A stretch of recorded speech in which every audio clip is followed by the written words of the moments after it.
This is not a book about becoming a genius. It is not a manual for maximizing your brilliance or hacking your way to the top. If you picked up this book, you are likely ambitious, driven, and tired of watching your own judgment sabotage your progress. You have tasted momentum, only to see it evaporate in the aftermath of a single preventable mistake. You are not alone. The world is full of talented people quietly bleeding value through unforced errors. The central argument of this book is simple but radical. Your greatest edge is not in chasing brilliance, but in systematically avoiding stupidity. Charlie Munger, the legendary investor and thinker, built his advantage not by dazzling the world with genius, but by refusing to be the architect of his own destruction. He won by not losing. This book is a practical system for making that mindset your own. You will not find promises of overnight transformation or dramatic hacks within these pages. What you will find is a sequence, a disciplined architecture for subtracting the foolishness that quietly erodes your talent, your time, your relationships, and your reputation. You will learn to think backward before you charge forward. You will learn to spot the traps of ego, urgency, and social contagion before they snap shut. You will learn to classify your recurring mistakes, map your situational triggers, and install a weekly audit that turns insight into habit. Most self-inflicted disasters do not arrive with warning bells. They slip in through the cracks of fatigue, pride, and pressure. They masquerade as justified urgency or noble principle. This book will teach you to see those moments in real time. It will give you the tools to defend your future from the invisible tax of repeated error.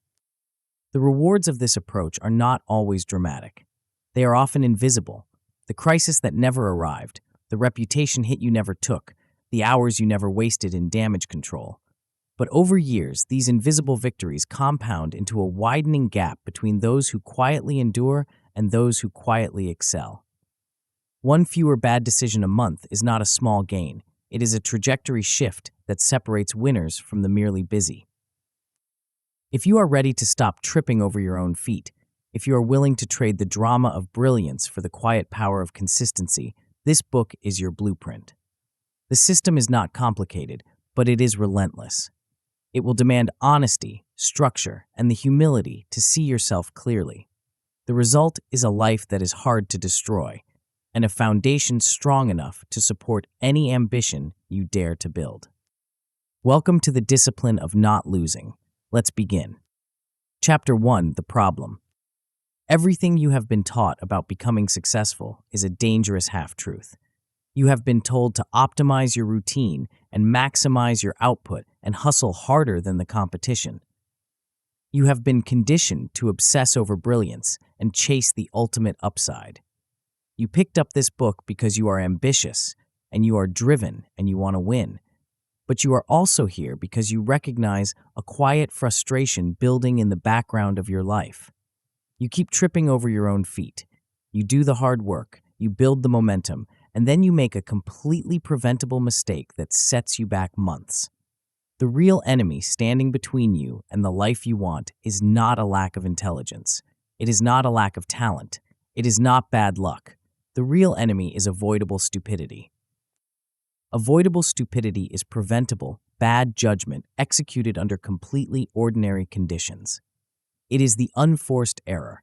It is the moment a highly intelligent person makes a reckless decision because they are rushed or emotional or tired or proud or desperately eager to impress. Most ambitious people are asking the wrong question every single morning. They wake up and ask how they can get ahead. They look for the shortcut, and they look for the hack, and they look for the brilliant maneuver that will leapfrog them to the top. But upside-first thinking hides the downside. It blinds you to the cliffs you are walking toward while you are staring at the clouds.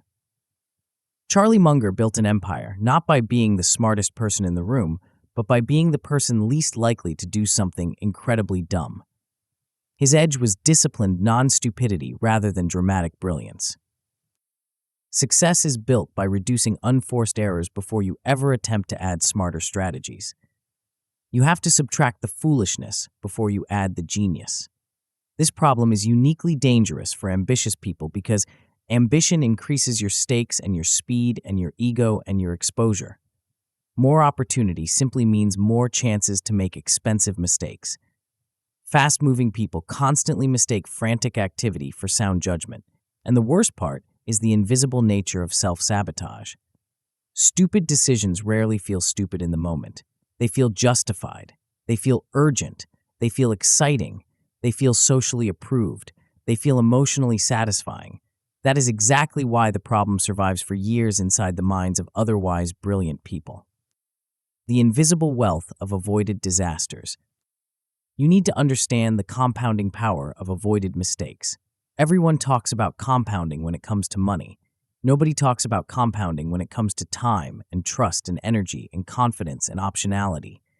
If you make one fewer bad decision per month, your long-term trajectory changes completely.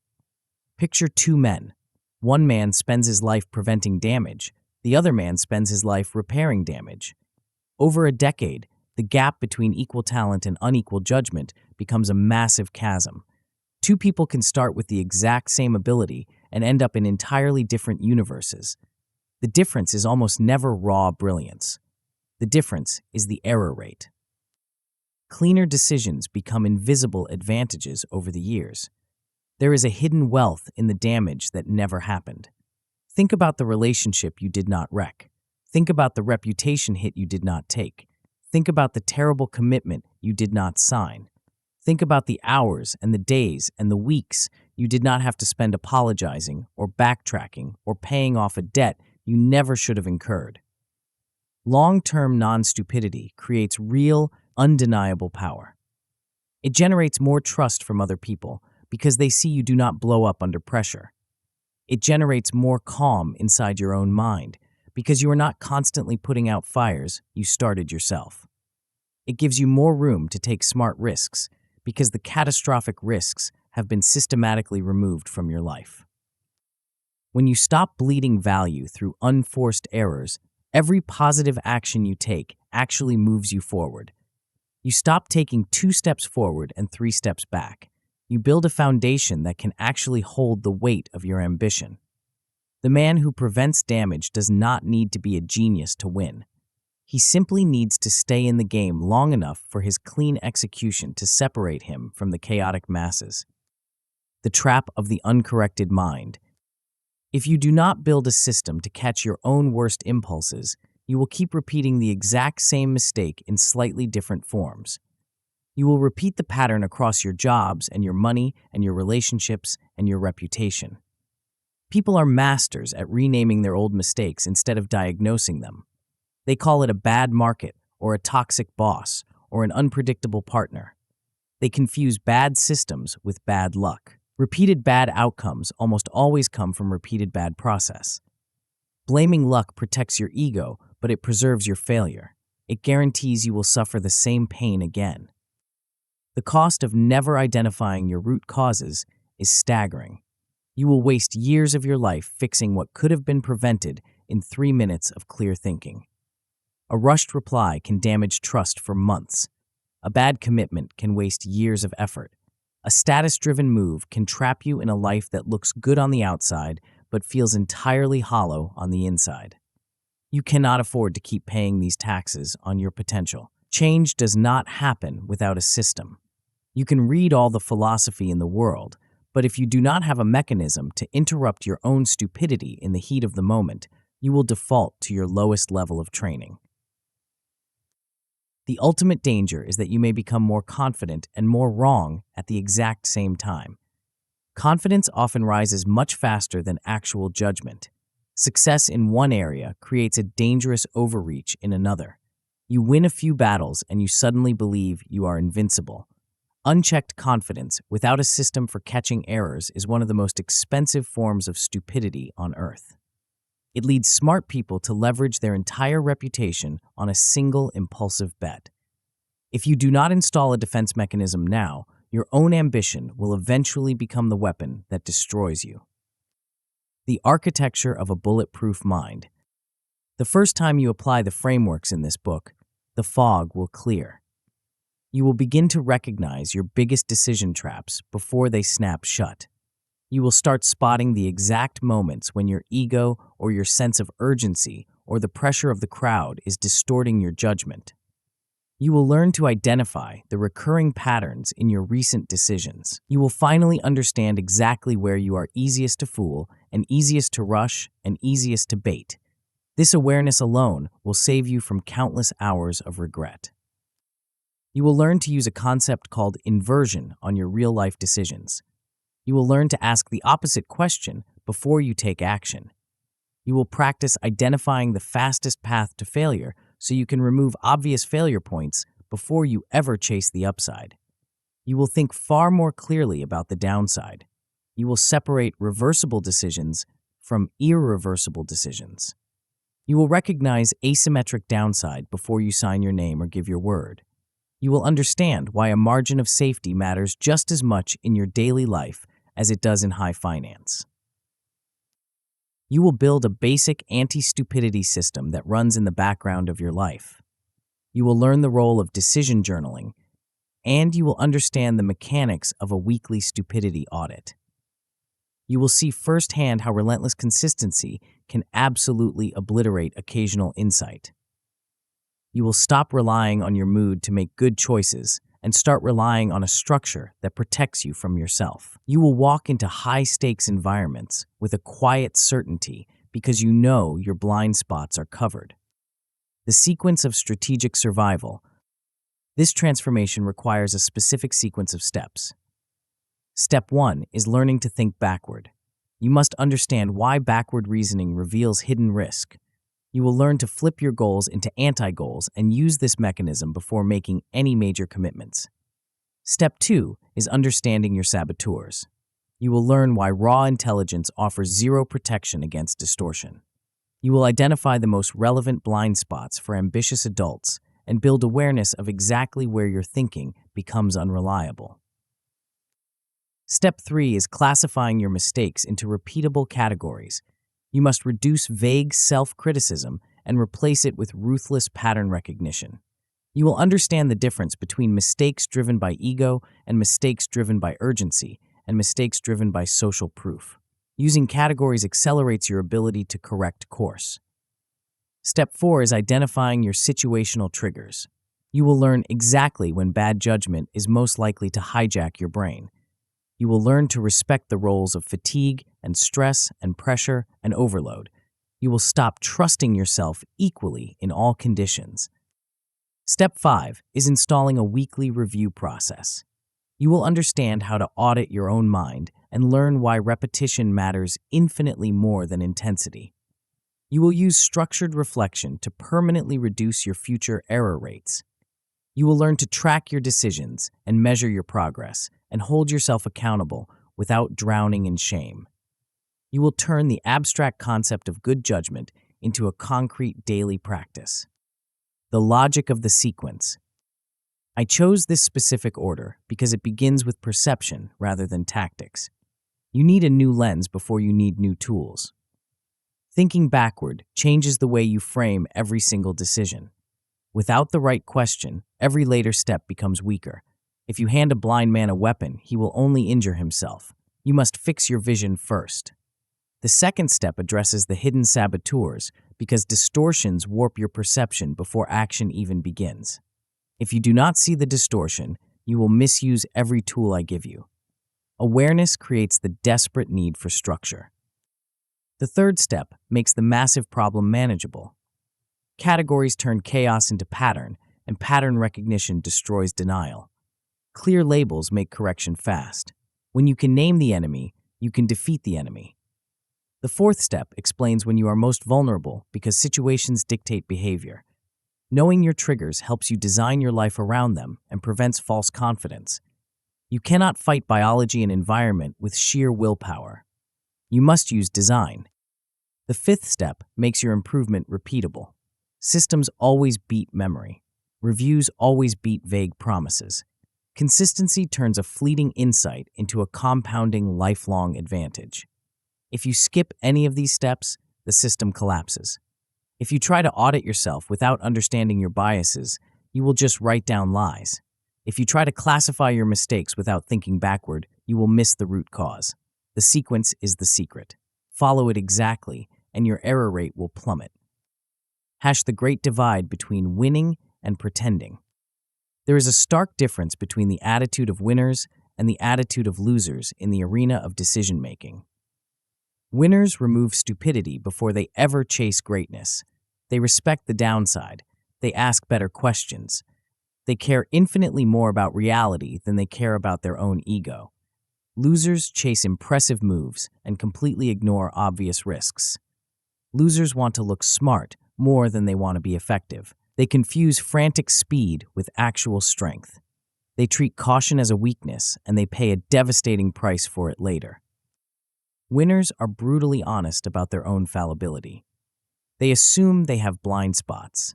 They build systems because they know they cannot trust their mood and they cannot trust their memory. A winner would always rather catch a stupid move early than defend a stupid move proudly. Losers defend bad decisions to protect their fragile identity. They rationalize instead of review. They blame luck instead of process. They repeat avoidable pain over and over and over because honesty feels too expensive to their ego. They would rather sink the ship than admit they read the map wrong. This book demands a massive identity shift. You must stop trying to feel brilliant. You must start trying to be consistently not stupid. You must understand that this is the quieter path, but it is undeniably the stronger path. It requires you to drop the performance and get serious about the mechanics of your own mind. It requires you to look at your past failures without flinching and look at your future risks without fantasy. You now know the enemy you are fighting and the massive cost of leaving it unchecked. You know that adding more intelligence to a broken system only makes the crashes more spectacular. But knowing the problem is not the same as possessing the weapon to destroy it. There is a specific mental maneuver that forces hidden risks out of the shadows. It is a way of thinking that feels entirely unnatural at first, but becomes the ultimate unfair advantage once mastered. It requires you to look at your deepest desires and actively imagine their absolute destruction. Before we continue, make sure to subscribe to Grow to the Top and activate notifications to receive more self-improvement tips that will supercharge your growth. And make sure to give this video a thumbs up and share it with your friends. It really helps the channel grow. Thank you for your support. Chapter 2, Inversion. Why do some incredibly driven people build massive momentum only to watch it collapse overnight? You have been told your entire life to visualize your success. You have been told to picture the exact outcome you want and march relentlessly toward it. You have been conditioned to stare at the peak of the mountain and ignore everything else. This is the exact advice that leads smart people straight off a cliff. When you only look at the prize, you become completely blind to the poison. The human mind is wired to see the shiny object. It is wired to obsess over the reward and underweight the obstacles that can derail the entire journey. To fix this fatal flaw in your perception, you have to do something that feels entirely unnatural. You have to stop trying to figure out how to win. You have to start figuring out how to guarantee your own absolute destruction. This is the hinge between abstract insight and real strategic advantage. Progress often comes much faster when you stop obsessing over success and start identifying the exact conditions that guarantee failure. You are about to learn the core engine of this entire system. It is a practical reasoning tool for your career decisions and your relationships and your money choices and your daily judgment. The job of this chapter is not to make this concept sound clever. The job is to make it a usable weapon in your daily life. The mechanics of backward thinking. The concept is called inversion. Inversion simply means reversing the problem before you attempt to solve it. Instead of asking how to build a great career, you ask how people completely wreck their careers. Instead of asking how to gain trust, you ask what destroys trust the fastest. Instead of asking how to make progress, you ask what guarantees permanent stagnation. This completely flips your perspective. It strips away the flattering stories you tell yourself. It makes the consequences brutal and concrete. It exposes the obvious errors that hope and excitement tend to hide. Forward-only thinking misses preventable downside. When you only look forward, small neglected risks become major catastrophic losses later. Inversion catches the failure before the failure gets expensive. It saves you massive amounts of energy by preventing the cleanup work you would otherwise have to do.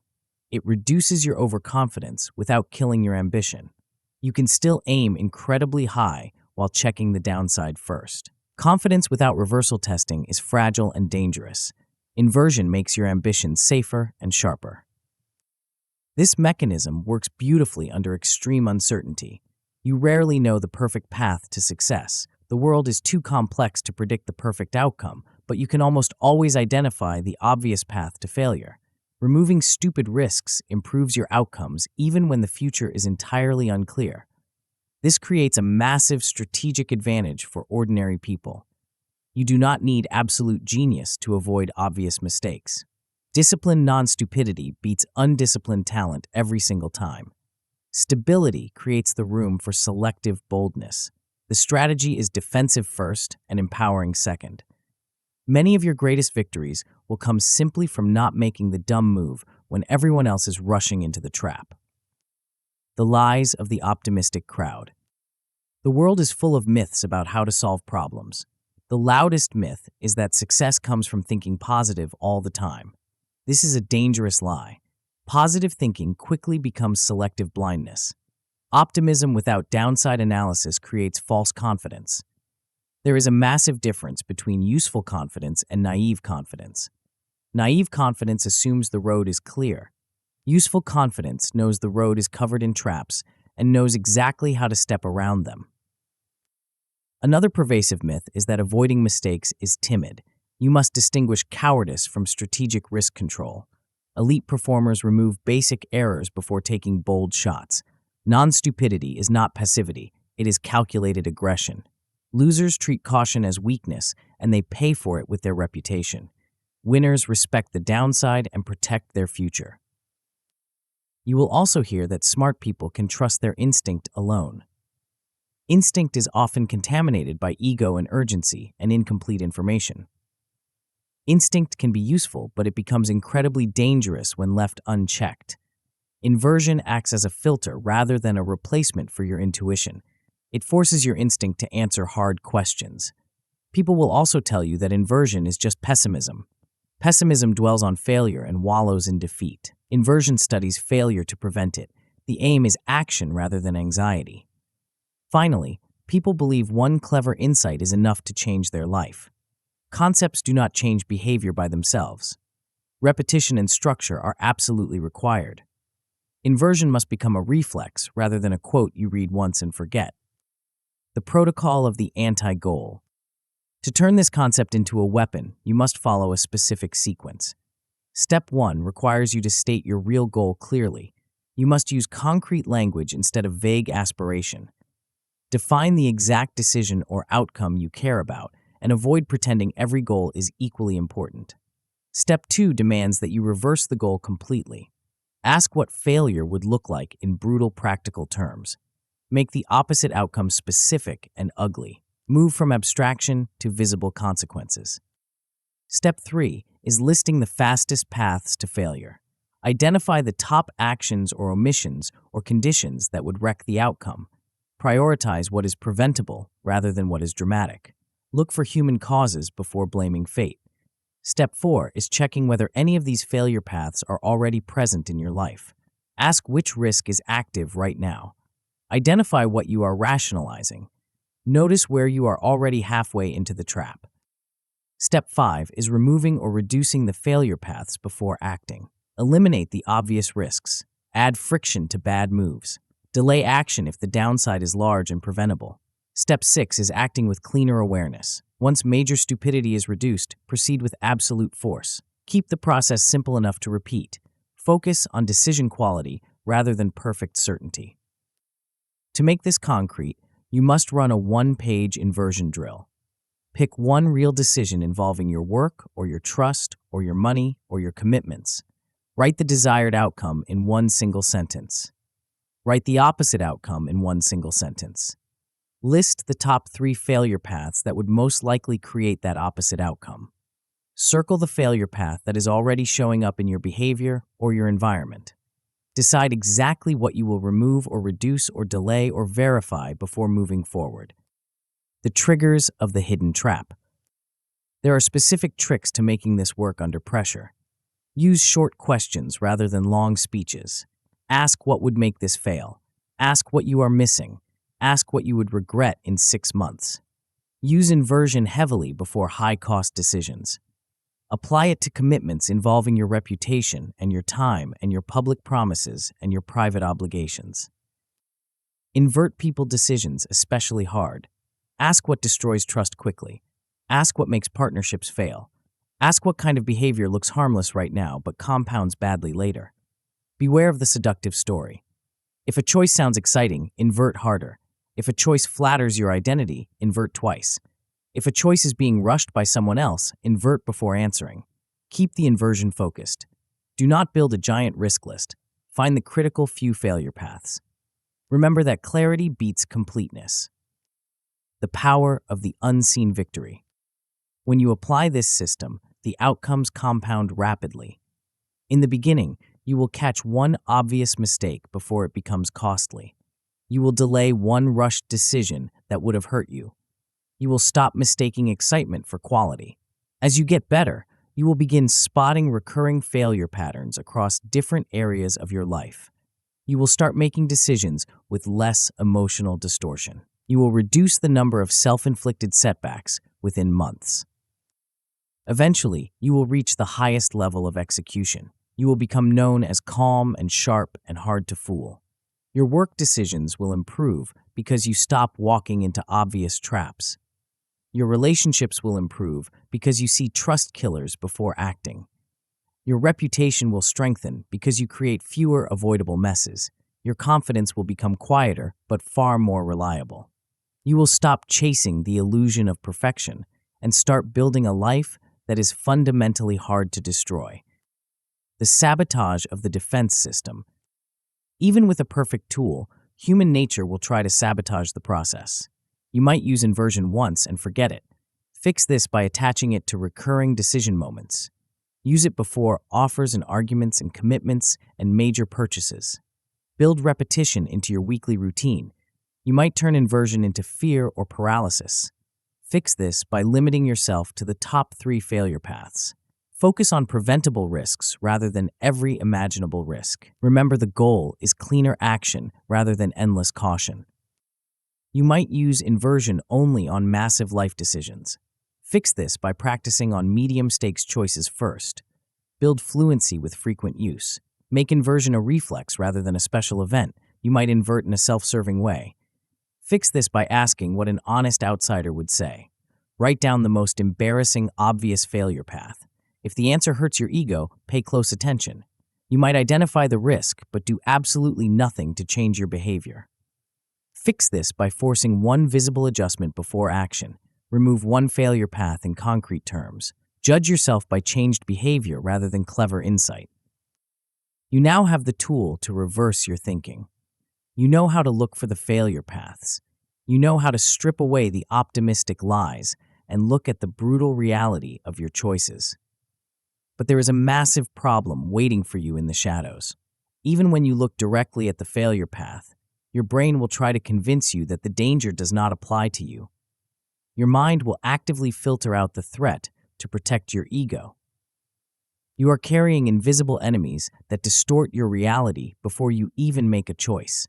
Soon, we will uncover the silent forces that hijack your perception and make you feel completely right while you are entirely wrong. Chapter 3: Blind Spots. You have made decisions that you deeply regret. You have looked back at a choice and wondered how someone with your level of intelligence could have been so incredibly foolish. You did not lack data. You did not lack experience. You did not lack ambition. Yet you walked straight into a trap that was completely visible to everyone around you. Why does this happen? Why do driven and capable people consistently sabotage their own momentum? The answer is not that you are broken. The answer is that your perception of reality was hijacked before you even began to think. You cannot correct what you cannot see. Most expensive mistakes do not feel like mistakes in the moment. They feel justified. They feel urgent. They feel socially approved. They feel temporarily exciting. The error does not begin in your behavior. The error begins in your perception. You are fighting an invisible enemy that lives inside your own mind. This enemy filters reality through your ego and your incentives and your exhaustion and your desire to fit in. This chapter will teach you how to detect the moments when you are least trustworthy to yourself. It will teach you how to spot the invisible forces that distort your reality. The illusion of pure logic. Intelligent people are the most vulnerable to this trap. You have been taught that your intellect is your greatest weapon, but smart people can build better excuses for weak decisions. Verbal skill hides poor judgment. You use your massive intellect to rationalize choices that your ego has already made. This is why raw intelligence offers absolutely zero protection against avoidable stupidity. Wanting something desperately changes what you actually notice in the real world. Emotion narrows your field of view until you only see the facts that support your craving. Better self-observation creates better long-term decisions. When you see your own distortions, you can interrupt them. You stop assuming that you just know the right answer. You create a gap between your impulse and your action. Over time, this reduces your repeated losses and improves the trust others place in you because your actions become less erratic. You stop being a victim of your own hidden biases and start becoming a pragmatic operator who understands the structural flaws of the human brain. The goal is not to become flawless. The goal is to build awareness of exactly where your perception reliably breaks down. The taxonomy of self-deception. Let us break down exactly how your mind lies to you. The first lie is the illusion of evidence. You naturally seek out information that confirms what you already desperately want to believe. You ignore disconfirming facts. You minimize red flags. This distortion becomes infinitely stronger when your identity is involved. If a piece of information threatens your self-image, your brain will simply refuse to process it. The second lie is the illusion of accuracy. You overestimate the quality of your own judgment. You win a few times, and your past wins increase your present sloppiness. You begin to believe that you possess a golden touch. Certainty becomes a lethal substitute for actual evidence. You stop doing the hard work of verification because you feel so incredibly sure of yourself. The third lie is the illusion of authority. You give massive weight to experts and bosses and confident voices. You let the confidence of another person distort your independent thought because deference feels safe even when it is incredibly costly. You assume that someone with a title or a platform must know more than you do. You outsource your critical thinking to people who sound certain. The fourth lie is the illusion of the crowd. You copy the group when uncertainty is high. Popularity feels like proof. Group behavior lowers your independent scrutiny and normalizes absolute stupidity. If everyone around you is doing something foolish, your brain will convince you that it must be a brilliant strategy. The fifth lie is the illusion of pure motives. You see exactly what benefits your own interest. Incentives distort your interpretation long before they distort your action. You believe what pays you to believe. You must understand that these distortions are situational rather than moral. The goal is not shame. The goal is pattern recognition. You are not trying to become pure. You are trying to become harder to fool. The myths of the rational mind. Society feeds you dangerous myths about how to solve this problem. The most dangerous myth is that your intelligence protects you. Raw intelligence constantly coexists with terrible judgment. Highly educated people remain selectively blind every single day. Awareness must be practiced rather than assumed. You cannot read your way out of a biological trap. You have to build a system to catch it. Another myth is that strong confidence means strong reasoning. Confidence is a feeling. Confidence is not a proof. Some of the worst decisions in human history were made with absolute complete certainty. Calm doubt is infinitely more useful than loud certainty. Winners know that feeling right is not the same as being right. You will also hear that experience automatically creates wisdom. Repeated experience without reflection simply reinforces bad habits. People become highly experienced and remain entirely blind. Pattern review matters infinitely more than mere repetition. You will hear that if everyone agrees, the answer is probably safe. Group agreement simply lowers individual scrutiny. Social comfort is not evidence. Crowds can and will march confidently off a cliff together. Finally, you will convince yourself that bias is mostly a problem for other people. This belief protects your ego, but it completely blocks your growth. Self-bias is the hardest thing in the world to see. The first real victory is turning the lens brutally on yourself. You have to admit that you are just as easily manipulated by your own mind as the people you judge. The detection protocol. You must learn to detect these distortions in real time. Learn the major traps in plain language. Focus on the few distortions that create the biggest personal damage in your own life. Repetition matters infinitely more than complexity. Before you make any big decision, ask yourself which distortion is most likely active right now. Ask yourself what you desperately want to be true. Ask yourself who you are tempted to obey without question. Ask yourself whether the crowd is shaping your conviction. You must force one disconfirming question into the process. Ask what would prove you wrong. Ask what important fact you are hoping not to see. Ask what you would say if you were forced to argue entirely against your own choice. Check the incentives before trusting any judgment. Ask who benefits if this belief stands. Ask what you gain by continuing to believe your current story. Ask whether money or status or convenience or pride is distorting the picture. Use social and authority pressure as massive warning lights. If an expert is confident, verify one thing independently. If a group is perfectly aligned, ask what dissent would actually sound like. If you feel social pressure, slow the entire decision down. You must run a post-mortem on your recent mistakes. Choose one recent decision that produced regret or friction or loss. Write down exactly what you believed at the time. Identify which distortion most likely shaped that belief. Note the evidence you ignored or dismissed or minimized. Write down the warning sign you will watch for next time. Turn that warning sign into a permanent future decision check. The friction tactics. You need practical tricks to survive the heat of the moment. Treat strong emotion as a flashing yellow light. Excitement distorts your judgment just as much as fear. Anger narrows your judgment instantly. Pride makes correction feel like a devastating defeat. Beware of decisions that feel clean too quickly. Easy certainty is almost always a sign of missing complexity. If no downside appears, you have absolutely not looked hard enough. Ask one more ugly question before committing. In groups, delay your agreement. Speak last whenever possible. Early agreement becomes intellectual surrender.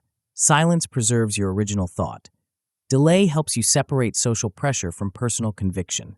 Around experts, respect them but verify them. Expertise matters, but it is never infallibility. Confidence can hypnotize you. One independent check can save you from major pain. Watch your language for self-deception. When you hear yourself say that you just know, or that everyone thinks this, or that it will probably be fine, you are in extreme danger. Vague, confident phrases always signal untested assumptions. You use these phrases to bypass the hard work of actual thinking. Force yourself to articulate the exact reason why a decision makes sense without using the crutch of intuition or popularity. The unfair advantage. When you apply this detection system, the outcomes scale dramatically. In the beginning, you will catch one active distortion in real time. You will stop one emotionally distorted decision before acting. You will become far less impressed by certainty alone. As you practice, you will stop confusing popularity with truth. You will begin questioning your own incentives before they trap you. You will reduce the recurring mistakes caused by pride and pressure and wishful thinking. Eventually, you will develop noticeably cleaner judgment under extreme stress. You will become fiercely independent in your thought and far less vulnerable to manipulation. You will make fewer self-serving interpretations that later collapse under the weight of reality. Other people will begin to trust your judgment deeply because they will see that it is less reactive and more reality-based than anyone else in the room. You will stop being a passenger in your own mind and start driving the vehicle. The sabotage traps. Your ego will try to ruin this process. You might become cynical and start seeing bias everywhere. Fix this by using these checks to improve your own action rather than to mock other people. Focus on the few distortions that affect your decisions most. The goal is absolute clarity rather than intellectual superiority. You might only notice these distortions in other people. Fix this by starting every single analysis with your own incentives. Ask how your identity benefits from your current view. Use your own recent personal mistakes as practice material. This awareness might become mere intellectual entertainment. Fix this by attaching one specific behavior change to each insight. Turn every detected distortion into a future warning question. Judge your learning by your reduced error rate rather than your clever vocabulary. You might feel intense shame when you see your own distortions. Fix this by treating blind spots as human defaults rather than moral failures. Convert your embarrassment into ruthless pattern recognition. Use honesty as leverage instead of punishment. Finally, you might overestimate your ability to self-correct in the moment. Fix this by using written questions before big decisions. Slow down when the stakes are high. Support your awareness with rigid structure rather than fleeting mood. You cannot outsmart your own biology without a system. You now know how to spot the invisible forces that distort your reality. You know how to question your own certainty and interrupt the lies your ego tells you. You have the tools to see clearly when everyone else is blinded by pressure and pride. But seeing clearly is only half the battle. Even with perfect vision, you will face choices that look incredibly attractive but carry a hidden poison. There is a specific type of decision that can erase a decade of hard work in a single afternoon. It is a trap designed for ambitious people who think they are invincible. Soon, we will uncover the terrifying math behind the choices you can never undo. Chapter 4: Downside. You are standing at the edge of a massive opportunity. You see the potential for wealth, and you see the potential for status, and you see the potential for absolute freedom. Your mind is racing with the possibilities of what happens if you win. You are calculating the upside. You are dreaming about the reward. You are completely hypnotized by the ceiling.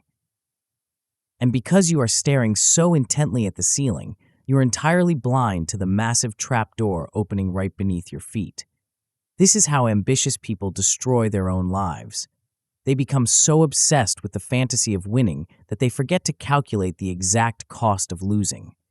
They build a glass castle on a foundation of sand. To become truly dangerous in this world, you have to stop looking exclusively at the upside. You have to master the dark and unglamorous art of measuring the downside. The downside is the invisible weight attached to every single decision you make. It is the asymmetrical damage that occurs when a choice goes wrong. You can recover from 1,000 ordinary mistakes. You can bounce back from a bad meeting or a clumsy presentation or a wasted weekend. But you cannot easily recover from a destroyed reputation or a toxic legal entanglement or a partnership that drains your soul and your bank account for a decade. The goal of this chapter is not to make you fearful. The goal is to make you incredibly hard to destroy. When you understand how to protect yourself from catastrophic loss, you actually become free to take massive action. You stop playing a game of blind roulette and start playing a game of calculated conquest. The architecture of fragility. You must understand that not all mistakes cost the same. Equal confidence can hide wildly unequal danger. You might feel just as certain about a trivial choice as you do about a life-altering commitment, but the consequences of being wrong are entirely different.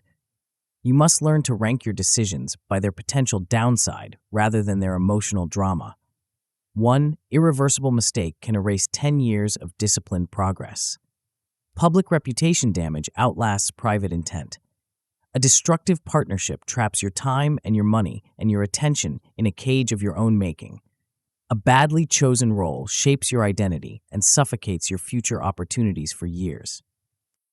Downside awareness is the ultimate preserver of optionality. Optionality is simply your ability to adapt without suffering a major loss. It is your freedom to change course when the environment shifts. Bad commitments shrink your future freedom.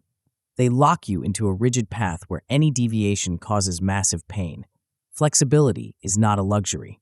Flexibility is a core strategic asset. When you protect your downside, you keep your options wide open.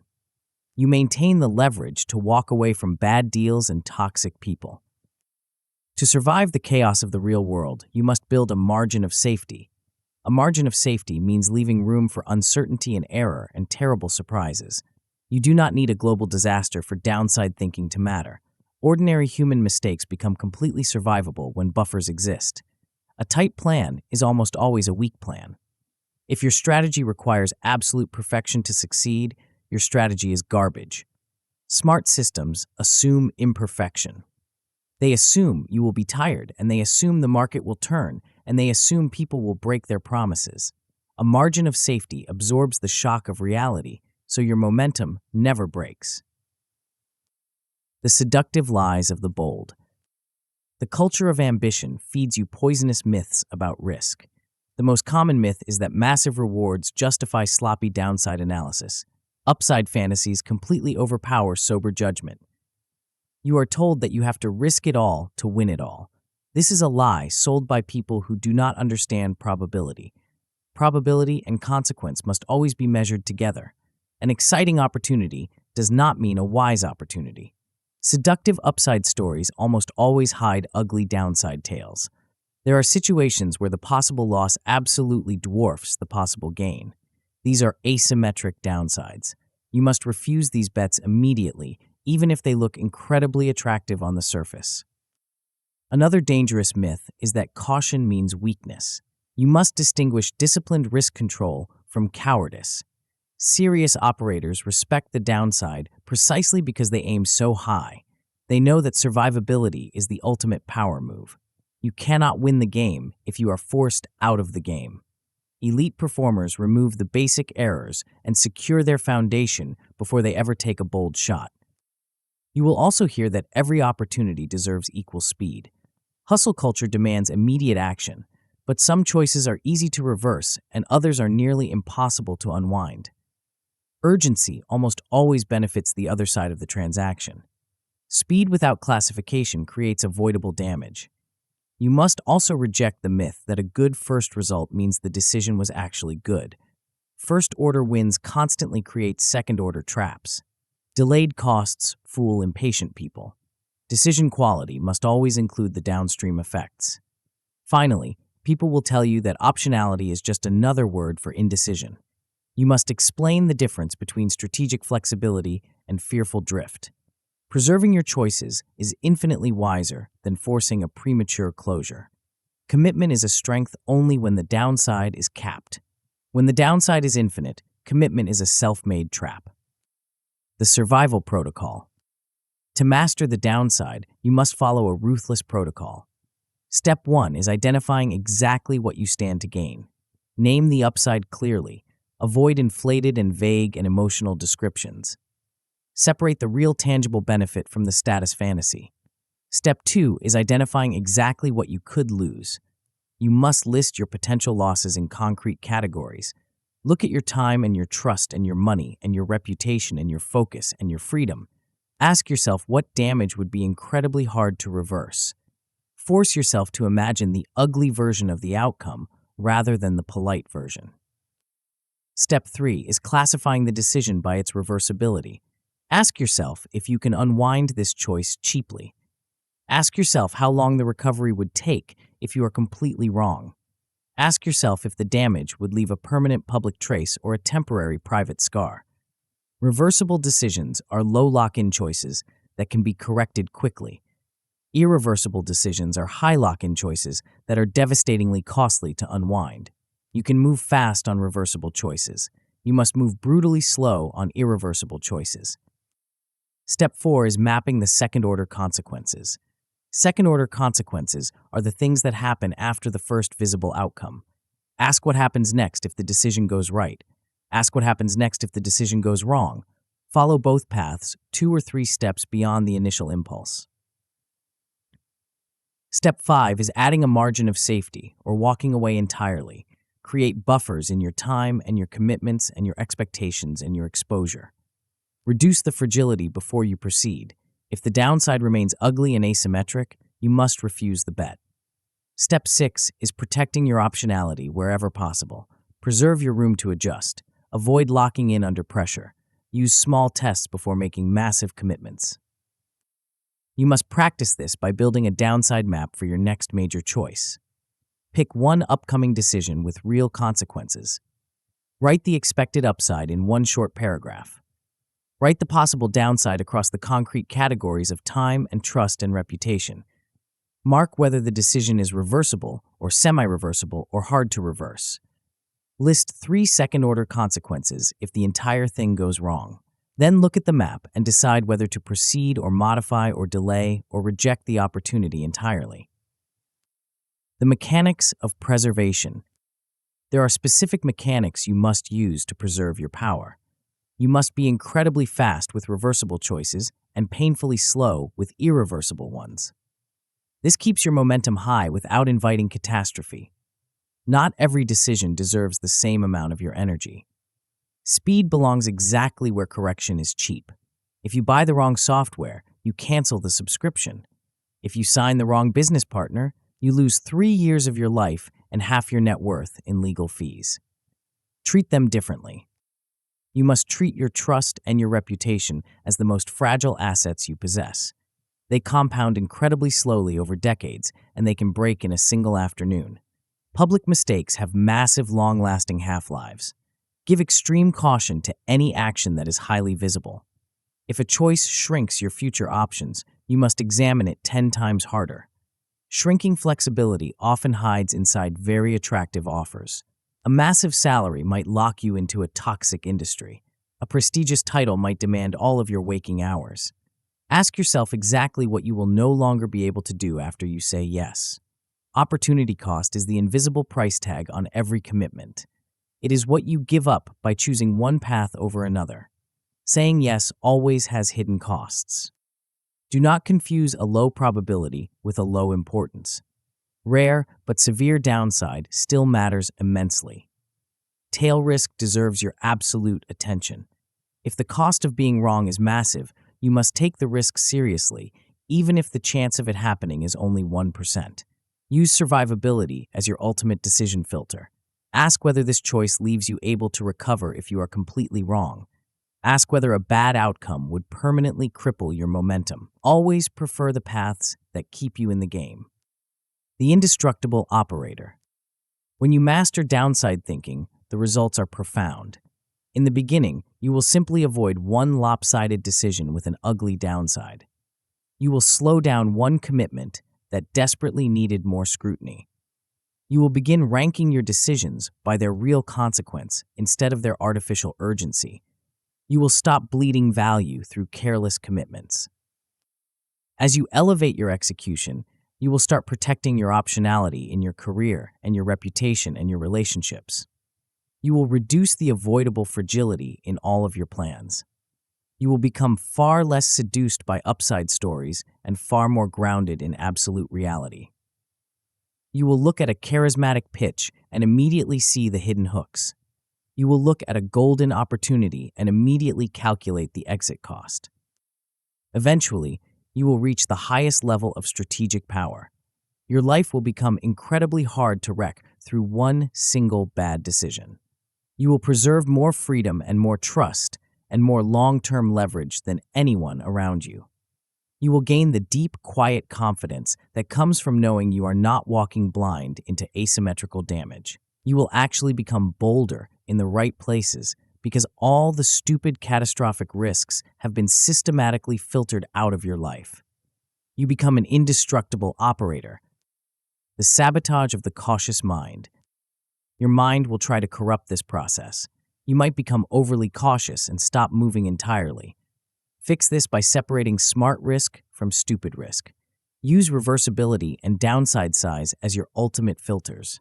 Remember that the goal is survivable action rather than fearful passivity. You cannot win by hiding in a bunker. You win by stepping onto the battlefield with the right armor. You might focus exclusively on the downside and completely ignore the real upside. Fix this by comparing both sides honestly. Ask whether the massive reward actually justifies the risk after you have made your adjustments. Keep the analysis balanced and fiercely practical. You might underestimate the second-order effects. Fix this by forcing a chain of events at least 3 levels deep. Write the downstream consequences down instead of keeping them floating in your head. Especially test the decisions that look incredibly good immediately. The sweetest bait hides the sharpest hook. You might misclassify irreversible decisions as flexible. Fix this by asking how much time and trust and reputation recovery would actually require in the real world. Use realistic recovery costs rather than optimistic fantasy. Get infinitely more cautious as public visibility and lock-in rise. Finally, you might see the downside perfectly clearly, but still act from ego or pressure. You might look at the trap and step into it anyway because you want the prize so badly. Fix this by delaying your commitment long enough for your emotion to cool.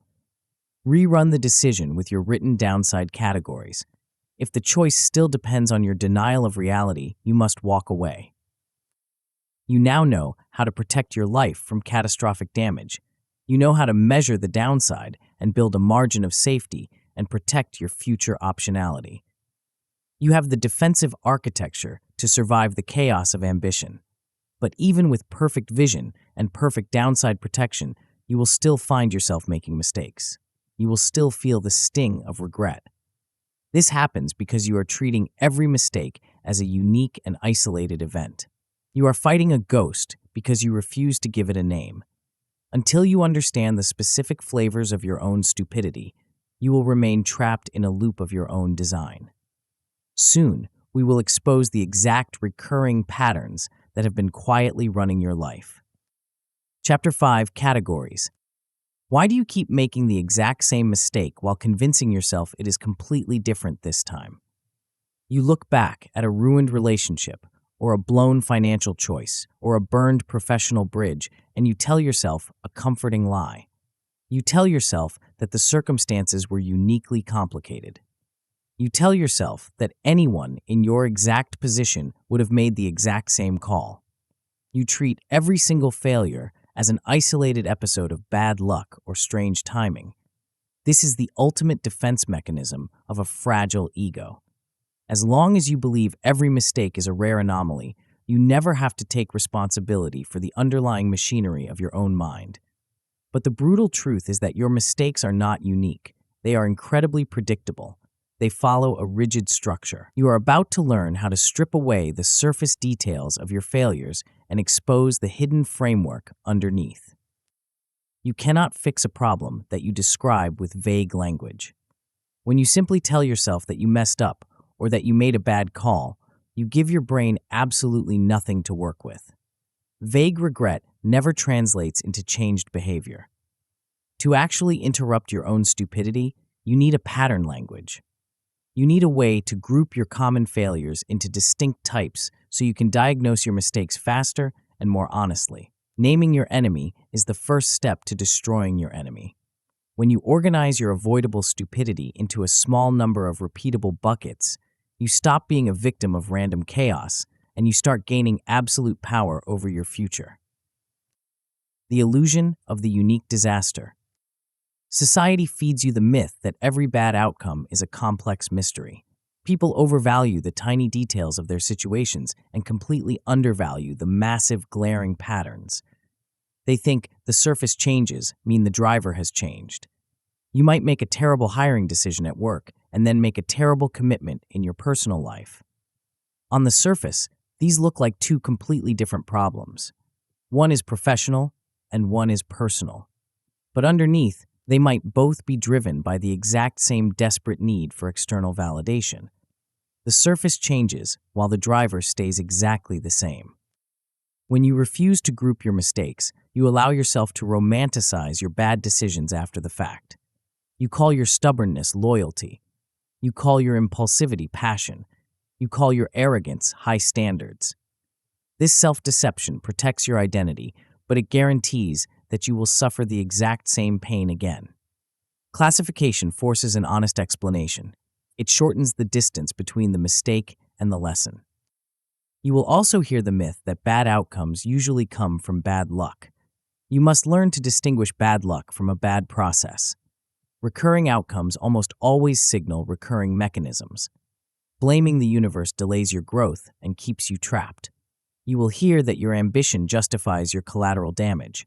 Drive constantly becomes a moral excuse for arrogance. But ambition without self-control is just self-sabotage in a very expensive suit. Maturity means aiming incredibly high without becoming blind to your own recurring flaws. You cannot run 20 different mental models in your head during a tense moment. When the pressure spikes and the stakes are high, complexity kills your consistency. You need a small taxonomy. You need a short list of failure types that you can remember instantly under real-world conditions. A compact taxonomy is a weapon you can actually swing when the enemy is in the room. The 6 faces of self-sabotage. There are 6 primary buckets where almost all of your unforced errors live. The first is the ego-driven decision. These are choices made entirely to protect your pride or your image or your desperate need to be right. Ego turns necessary correction into unbearable humiliation. When you make an ego-driven mistake, you will almost always disguise it as standing on principle. You will burn a bridge and claim you were just defending your boundaries. You will refuse to admit you were wrong and claim you are just maintaining your high standards. Ego mistakes usually sound incredibly noble inside your own head. The second is the urgency-driven decision. These are choices made far too fast because pressure feels like proof. Urgency narrows your attention and heavily rewards impulsive relief. You want the discomfort of the pending decision to go away, so you pull the trigger blindly. False deadlines create artificial stupidity. You convince yourself that if you do not act right this very second, the opportunity will vanish forever. Urgency mistakes almost always arrive wearing a ticking clock, and they trick you into believing that speed is a substitute for strategy. The third is the social proof distortion. This is the act of copying the crowd when your internal uncertainty rises. Group comfort feels infinitely safer than independent thought. You look around and see everyone else investing in the same asset, or adopting the same strategy, or repeating the same talking points. Popularity substitutes for actual evidence. Social proof mistakes feel incredibly safe because the risk is shared, but group comfort can hide catastrophic poor judgment. If everyone sounds certain, you must demand more evidence. The fourth is the sunk cost fallacy. This is the tragic decision to stay on a bad path simply because you have already invested time or money or identity into it. Admitting error feels far more painful than continuing the damage. Past investment completely distorts your future reasoning. Sunk cost mistakes feel like loyalty, but they actually come from deep fear. Staying can feel honorable even when it is completely irrational. You convince yourself you are protecting the future when you are really just desperately defending the past. The fifth is the status-driven decision. These are moves aimed entirely at looking successful rather than actually becoming effective. Titles and optics and external approval hijack your baseline judgment. You take a job you hate because the title sounds impressive at parties. You buy things that drain your accounts to signal wealth to people you do not even respect. External prestige hides internal misalignment. Status decisions often look incredibly ambitious from the outside, but they create a hollow and fragile existence on the inside. The sixth is the rational self-restraint failure. These are the agonizing moments when you absolutely know better, but you do worse anyway. There is a massive gap between your clear thinking in calm moments and your weak behavior in hot moments. Discipline failures often come from missing systems rather than missing values. You rely on sheer willpower when you are exhausted and you collapse. You blame your character when you should be blaming your lack of environmental design. The architecture of diagnosis. To turn these concepts into a functional defense system, you must review your recent painful decisions. Select the choices that caused you regret or friction or delay or embarrassment or massive loss. Avoid abstract reflection and use specific historical episodes from your own life. Focus on the actual decisions rather than random events that happened to you. Assign each of these decisions to one primary category. Ask yourself, what force most directly drove the choice? Choose the dominant mechanism rather than trying to list everything. Accept rough accuracy over false perfection. Once you classify your past mistakes, you must identify your top 2 recurring categories. Look for frequency rather than just emotional intensity. Recurring categories deserve your absolute first attention because one major category can contaminate multiple areas of your life simultaneously. You must then build one specific warning question for each category. If you suffer from ego-driven decisions, your warning question is whether you are trying to be right or trying to get it right. If you suffer from urgency-driven decisions, your warning question is whether you would still choose this tomorrow with zero pressure. If you suffer from social proof distortion, your warning question is whether you would believe this if nobody around you did.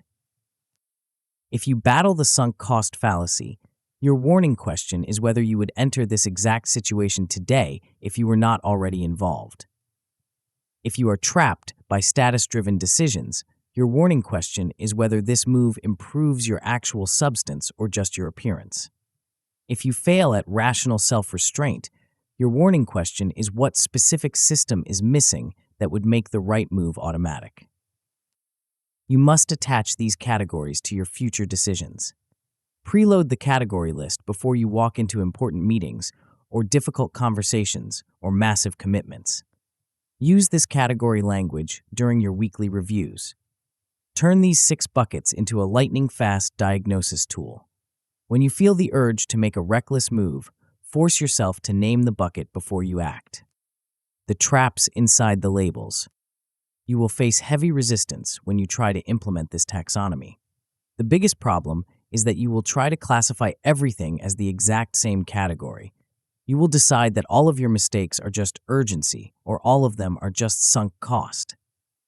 Fix this by asking which force most directly drove the choice. Separate the appearance of the mistake from the actual mechanism. Use the dominant cause rather than the loudest emotion. You will also get incredibly defensive about ego and status. When you realize that a terrible career move was driven entirely by your desperate need to look important, your brain will try to reject the diagnosis. Fix this by judging the categories by their consequence rather than your self-image. If a label stings, it is almost certainly useful. Treat your discomfort as diagnostic data rather than an insulting verdict. The goal is cleaner decisions, not a harsher identity. Another trap is noticing the patterns but doing absolutely nothing to change your behavior. You will become a brilliant historian of your own stupidity without ever changing your future. Fix this by converting each category into a warning question and forcing yourself to answer it before the next relevant decision. Link your insight to one visible physical action. You might also use these categories to shame yourself. You will look at your list of ego mistakes and tell yourself that you are a terrible person. Fix this by treating these labels as mechanical tools rather than moral verdicts. Use the pattern language to guide your next action rather than to punish your past behavior. Finally, you might simply forget the categories in real time. Fix this by reducing the list to your top 2 most dangerous types. Keep their warning questions visible on your desk or your mirror. Review them immediately before high-stakes situations.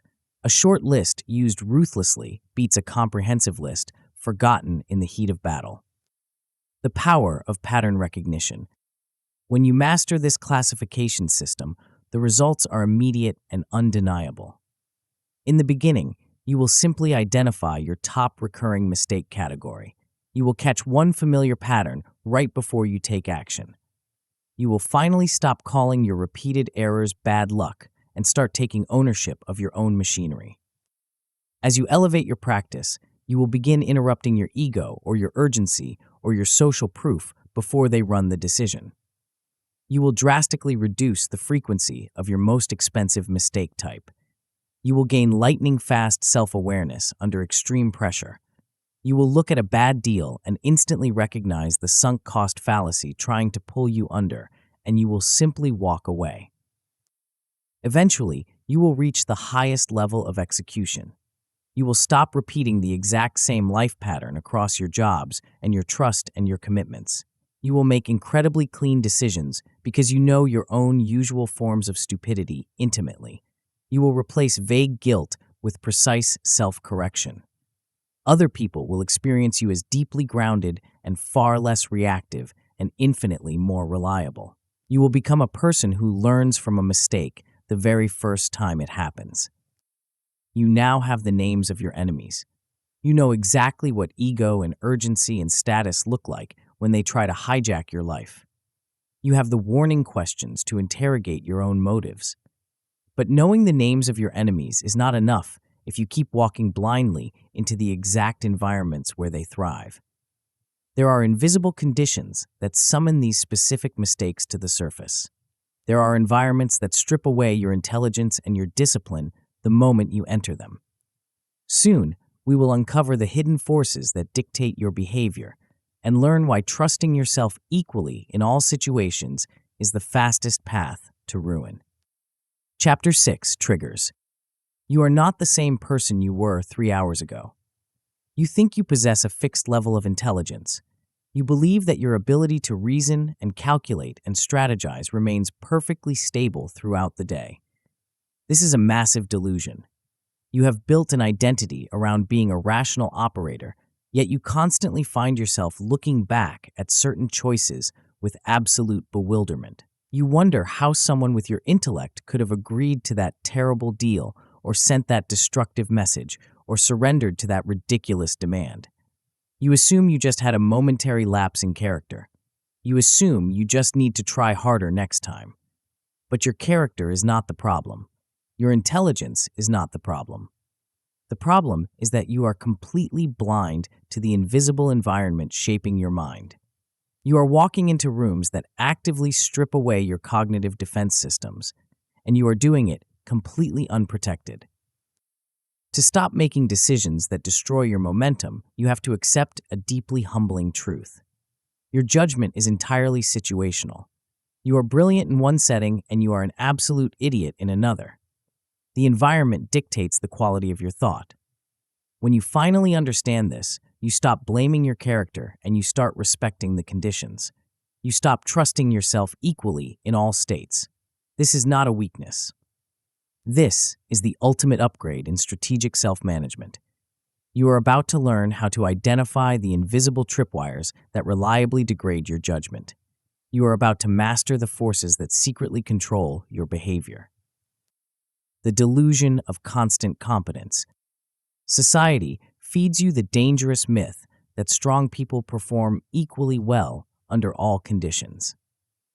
You are told that pressure brings out your best thinking. You are told that if you just know the right thing to do, you will naturally do the right thing in the heat of the moment. You are conditioned to believe that busyness equals productivity and that you can simply summon discipline on command. These lies create a generation of exhausted operators who constantly self-sabotage. Human cognition is entirely state-dependent. Pressure might sharpen your physical execution, but it absolutely distorts your strategic judgment. Rushed thinking constantly mistakes urgency for clarity. Knowledge does not neutralize stress or fatigue or social influence. When the trigger hits, your protective resources are already compromised. Advanced design always beats last-second heroics. Self-command is built long before the trigger ever fires. Winners and losers approach this reality completely differently. Losers believe they can outthink a compromised state. They rely on sheer willpower when they are exhausted and they collapse. They blame their lack of discipline when they fail. Winners understand that willpower is a finite resource. Winners respect their triggers. They know exactly what kind of situation makes them dumb, and they actively refuse to enter that situation unprotected. They design their lives to keep stupid conditions far away from major decisions. They know that humility about their own biological limitations is the foundation of true strength. The 7 horsemen of bad judgment. There are specific conditions that reliably destroy your ability to think clearly. The first condition is time pressure. Time pressure creates decisions made far too fast for quality judgment. Urgency shrinks your options and heavily favors immediate relief. When the clock is ticking, your brain stops looking for the best answer and starts looking for the fastest escape route. Pressure distorts importance. You treat a minor inconvenience, like a life or death crisis, simply because someone else attached a false deadline to it. The second condition is fatigue. Fatigue-driven errors occur because tired minds always prefer ease over accuracy. When your mental energy drops, your brain actively searches for the path of least resistance. Fatigue makes promises and purchases and conflicts infinitely more dangerous. You agree to things you hate simply because you lack the energy to argue. The third condition is stress. Stress is a state that narrows your attention and massively increases your threat reactivity. Stress pushes you toward oversimplification and false certainty. Stressed people consistently choose short-term relief over long-term sense. They burn down the future to feel safe in the present.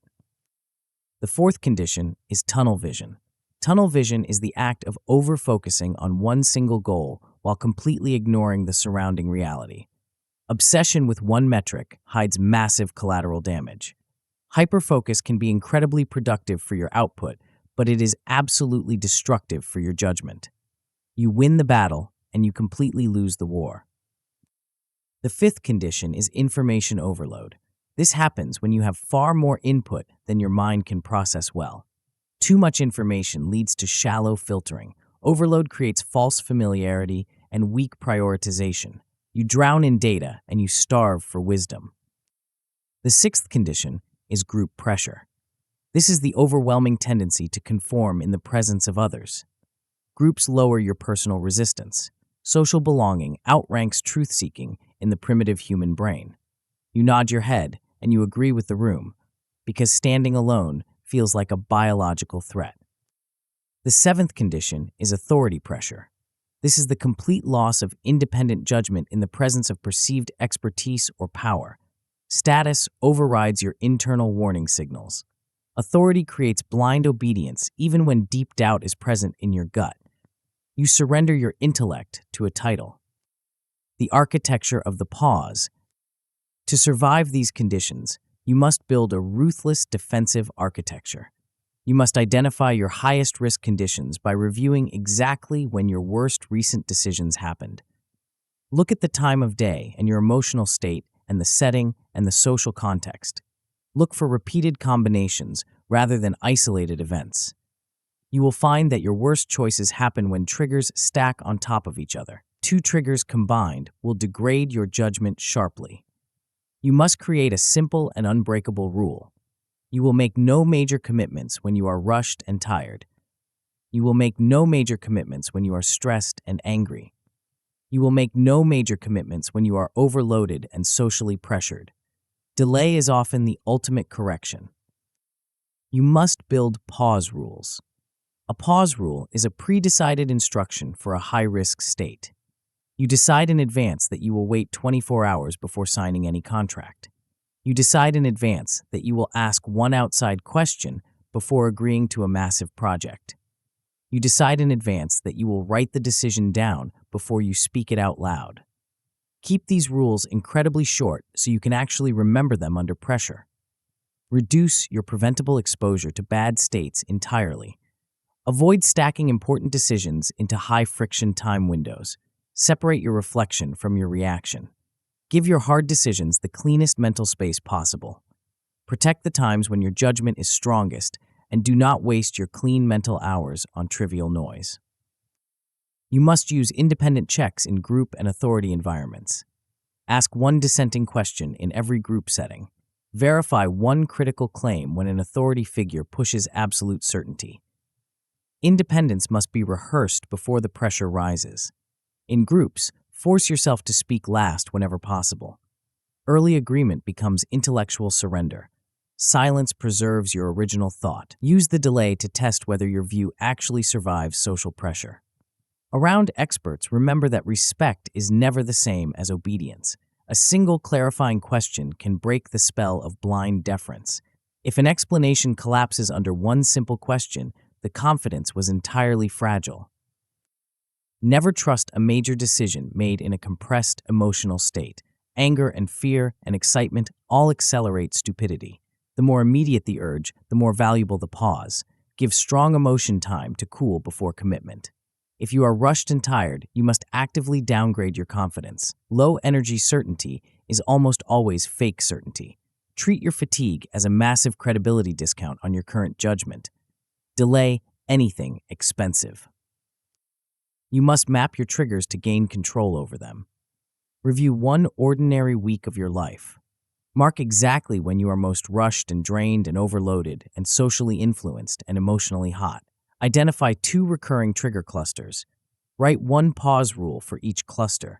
Decide exactly which high-stakes choices you will no longer make inside those specific states. Keep this map simple enough to revisit every single week. The sabotage of the compromised mind. Your ego will try to turn this system against you. You might start using your triggers as excuses for your terrible behavior. You will blame your fatigue for your cruelty or your stress for your laziness. Fix this by treating triggers as design information rather than moral permission. The point is to change your conditions rather than dodge your responsibility.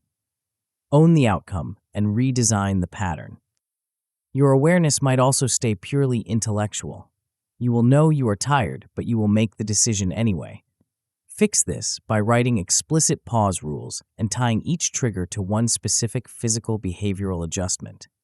Review whether the rule was actually used after the next high-risk moment. You will constantly underestimate social and authority pressure. You will walk into a room thinking you are invincible, and you will fold within 5 minutes. Fix this by pre-rehearsing one single sentence of respectful resistance. Practice saying that you need time to think.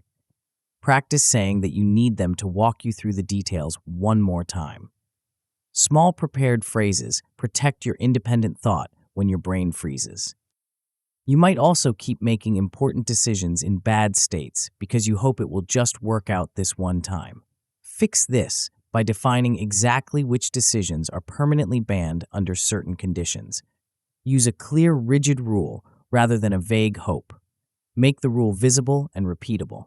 Finally, you might overcomplicate the entire trigger system. Fix this by focusing only on the 2 or 3 states that create the most massive damage in your life. Simplicity increases your compliance. A short list used ruthlessly always beats a long list forgotten in the chaos. The unshakable operator.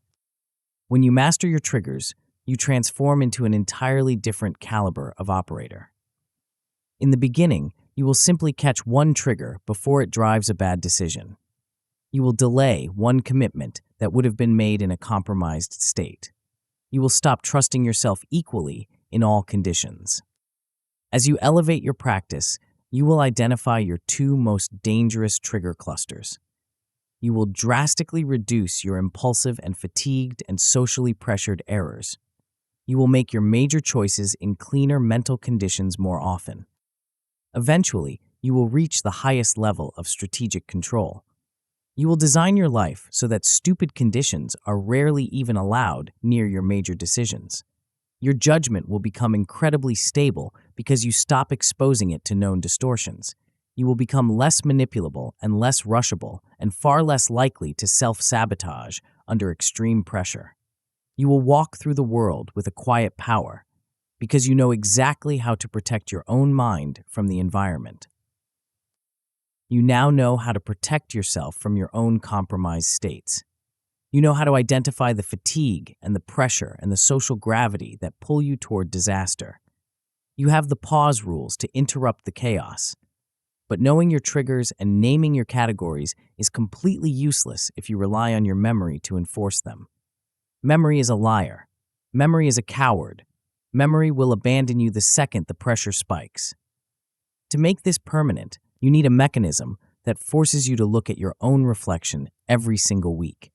Soon, we will uncover the ruthless operating system that turns scattered awareness into a compounding lifelong advantage. Chapter 7, The Audit. You have read the concepts. You understand inversion. You know your blind spots. You can name your categories, and you can spot your triggers. You feel a surge of motivation, and you believe that your judgment is permanently fixed. But this feeling is a massive trap. Motivation is a liar. Insight without structure is completely useless. You will wake up tomorrow, and the chaos of your daily life will hit you. The pressure will spike, the emails will flood in, the social gravity will pull at you, and every single brilliant concept you just learned will evaporate from your mind. You will default to your oldest and worst habits because your brain is wired for survival rather than strategy.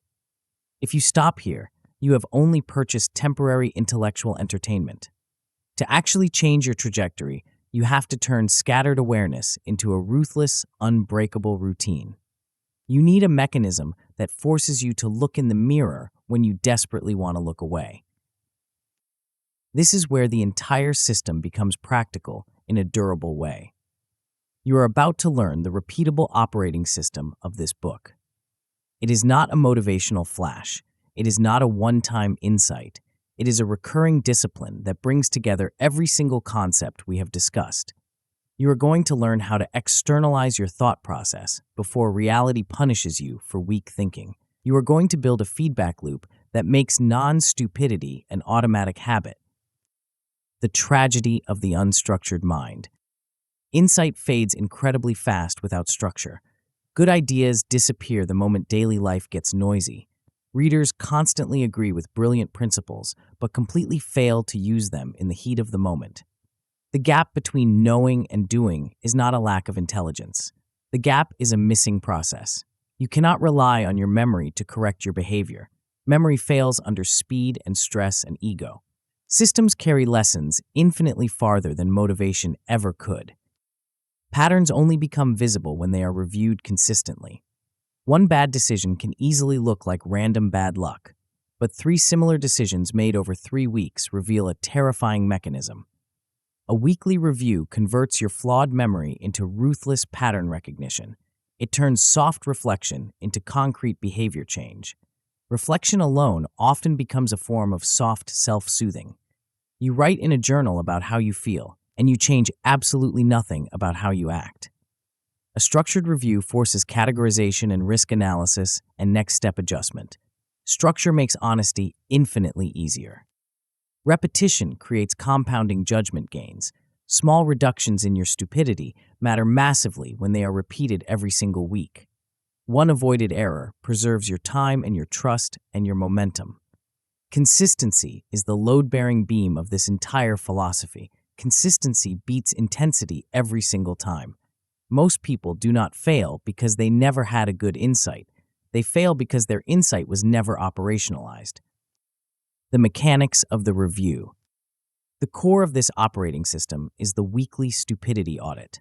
This is a short, sharp weekly review of your decisions, your patterns, and your upcoming risks. A weekly cadence works infinitely better than vague, occasional reflection. It makes non-stupidity procedural rather than accidental.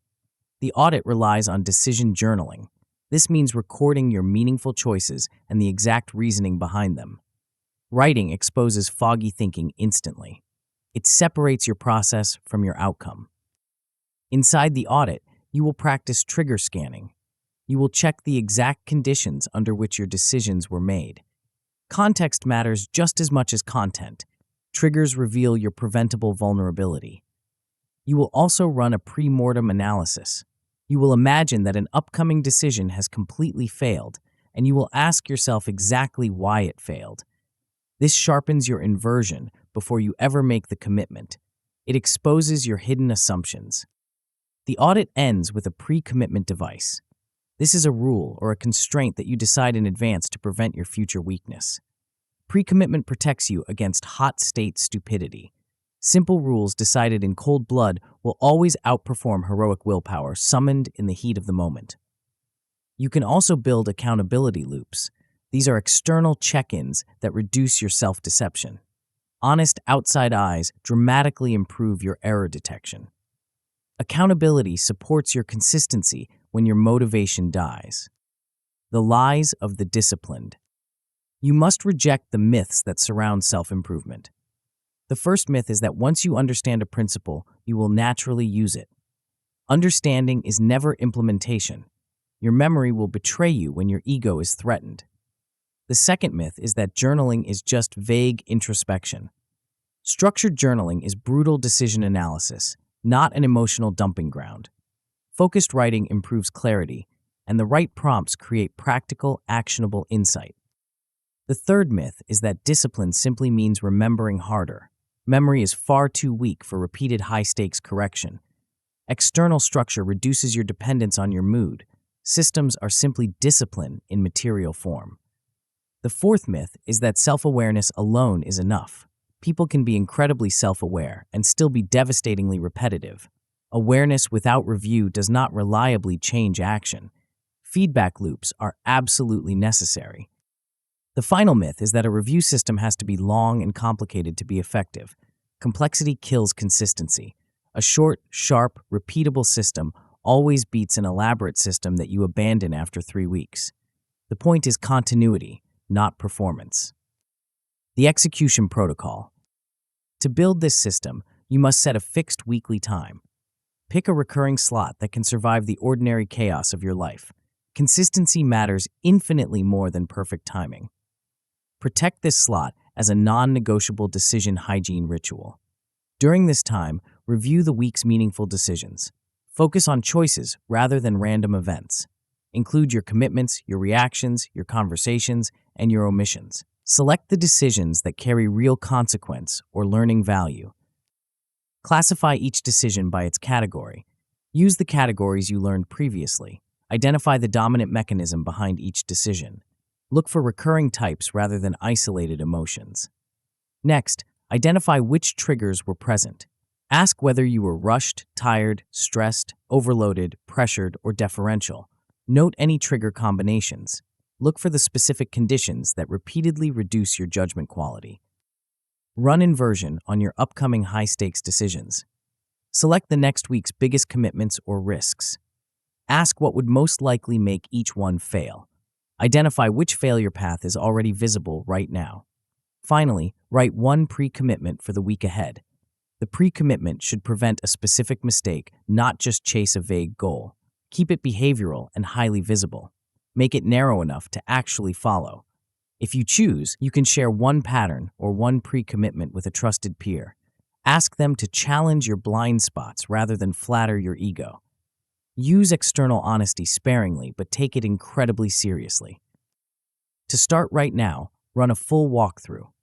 Write down the week's 3 most meaningful decisions. Assign each one a category. Mark the triggers that were active. Note whether you analyze the downside in advance. Pick one upcoming decision and run a mini pre-mortem. Write one specific mistake you absolutely refuse to repeat next week. Review these exact notes next week to see whether your pattern actually changed. The frictionless audit. There are tricks to keeping this system alive. Keep the audit short and brutal. Long systems get admired and then abandoned. Brevity increases your compliance. Clarity always beats ornament. Review your decisions, not your dramas. Emotion can matter, but the actual decisions matter more. Ask what you chose, not just how you felt. Focus entirely on the leverage points. Judge your process completely separately from your outcome. A lucky good outcome can still come from a terrible decision. An unlucky bad outcome can still come from a perfectly sound decision. Process review protects you against learning the exact wrong lesson. Use plain language. Write what actually happened. Avoid abstract self-analysis and clever phrasing. Simple words make pattern detection infinitely easier. Track only the major recurring errors. Not every single flaw deserves equal attention. Focus ruthlessly on the mistakes that cost you the most.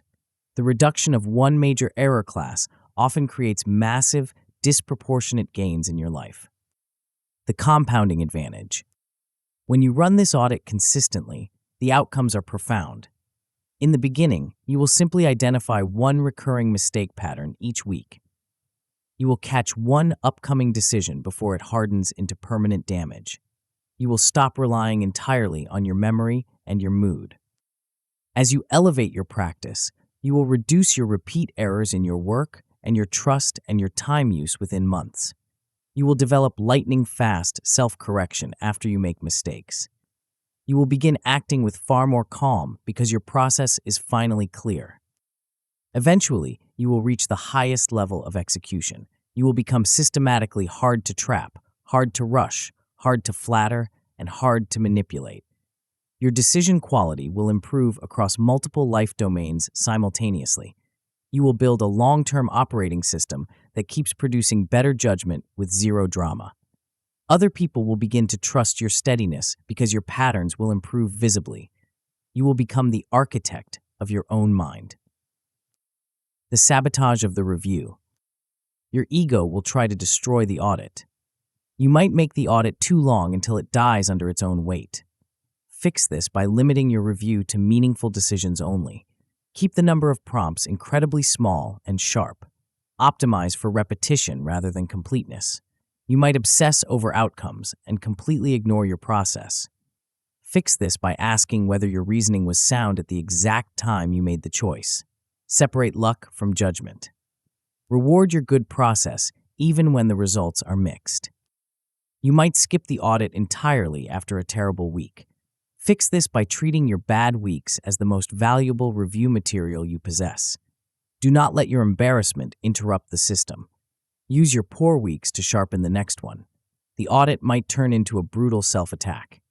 Fix this by focusing entirely on the pattern and the correction rather than identity condemnation. The point is not to feel worse. The point is to behave better. Finally, you might simply stop after a few weeks.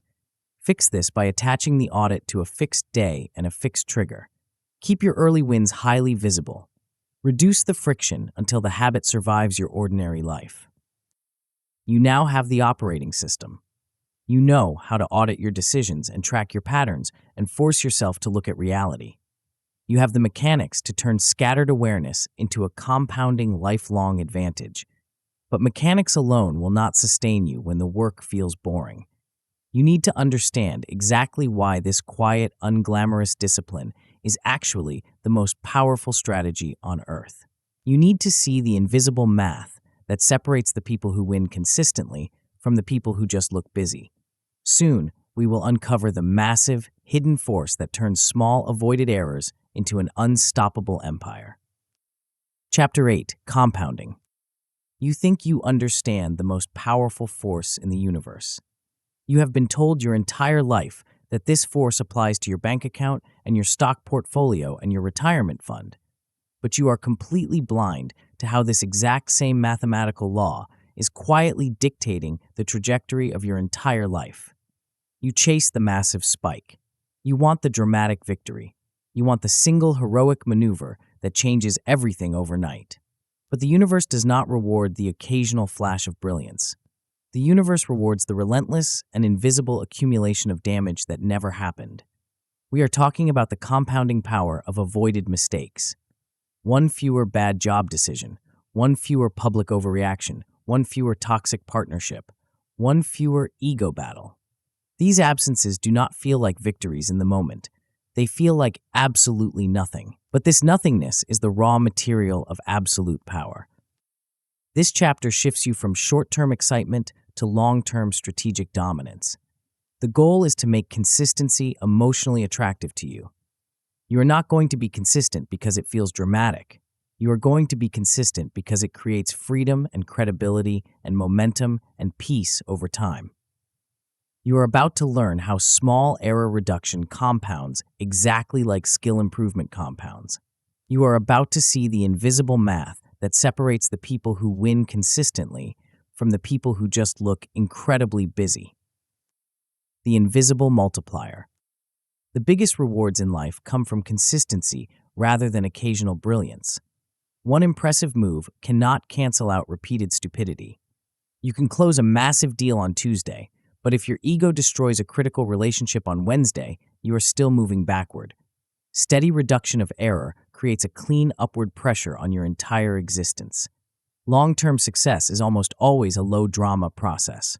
Prevented losses preserve your future advantage. Time not wasted on fixing a preventable disaster can be reinvested into actual growth. Trust not broken keeps massive doors wide open. Energy not burned on cleanup becomes high-octane growth fuel. Long-term thinking strengthens your present discipline. People protect what they can actually imagine. Short-term minds completely underestimate these invisible gains because they want the applause right now. They want the immediate validation. Future orientation makes your present restraint entirely rational. When you see the long game, Walking away from a stupid argument is no longer a surrender. It is a strategic preservation of your own capital. Compounding makes small improvements far more important than they seem. One fewer ugly decision every single month becomes a major life difference over a decade. Judgment improvement is multiplicative rather than merely additive. Picture two trajectories. Two individuals start with the exact same raw ability and the exact same ambition. One makes a major unforced error every quarter. The other simply avoids the obvious trap. 10 years later, they do not just have different bank accounts, they live in completely different galaxies. The gap between them is staggering, and it was built entirely on the quiet avoidance of stupidity. The architecture of the widening gap.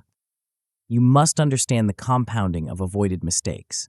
This is the cumulative value of damage that never occurs. Absence is a devastatingly powerful form of progress. Fewer setbacks create more usable momentum. When you stop digging holes, every step you take actually moves you forward. Conversely, you must fear the compounding of small errors. This is the accumulation of neglected bad decisions over time. Repeated minor stupidity creates a massive drag on your life. Compounding works in both directions. It will either build your empire or it will dig your grave. The long-term advantage is the widening gap produced by cleaner choices over years.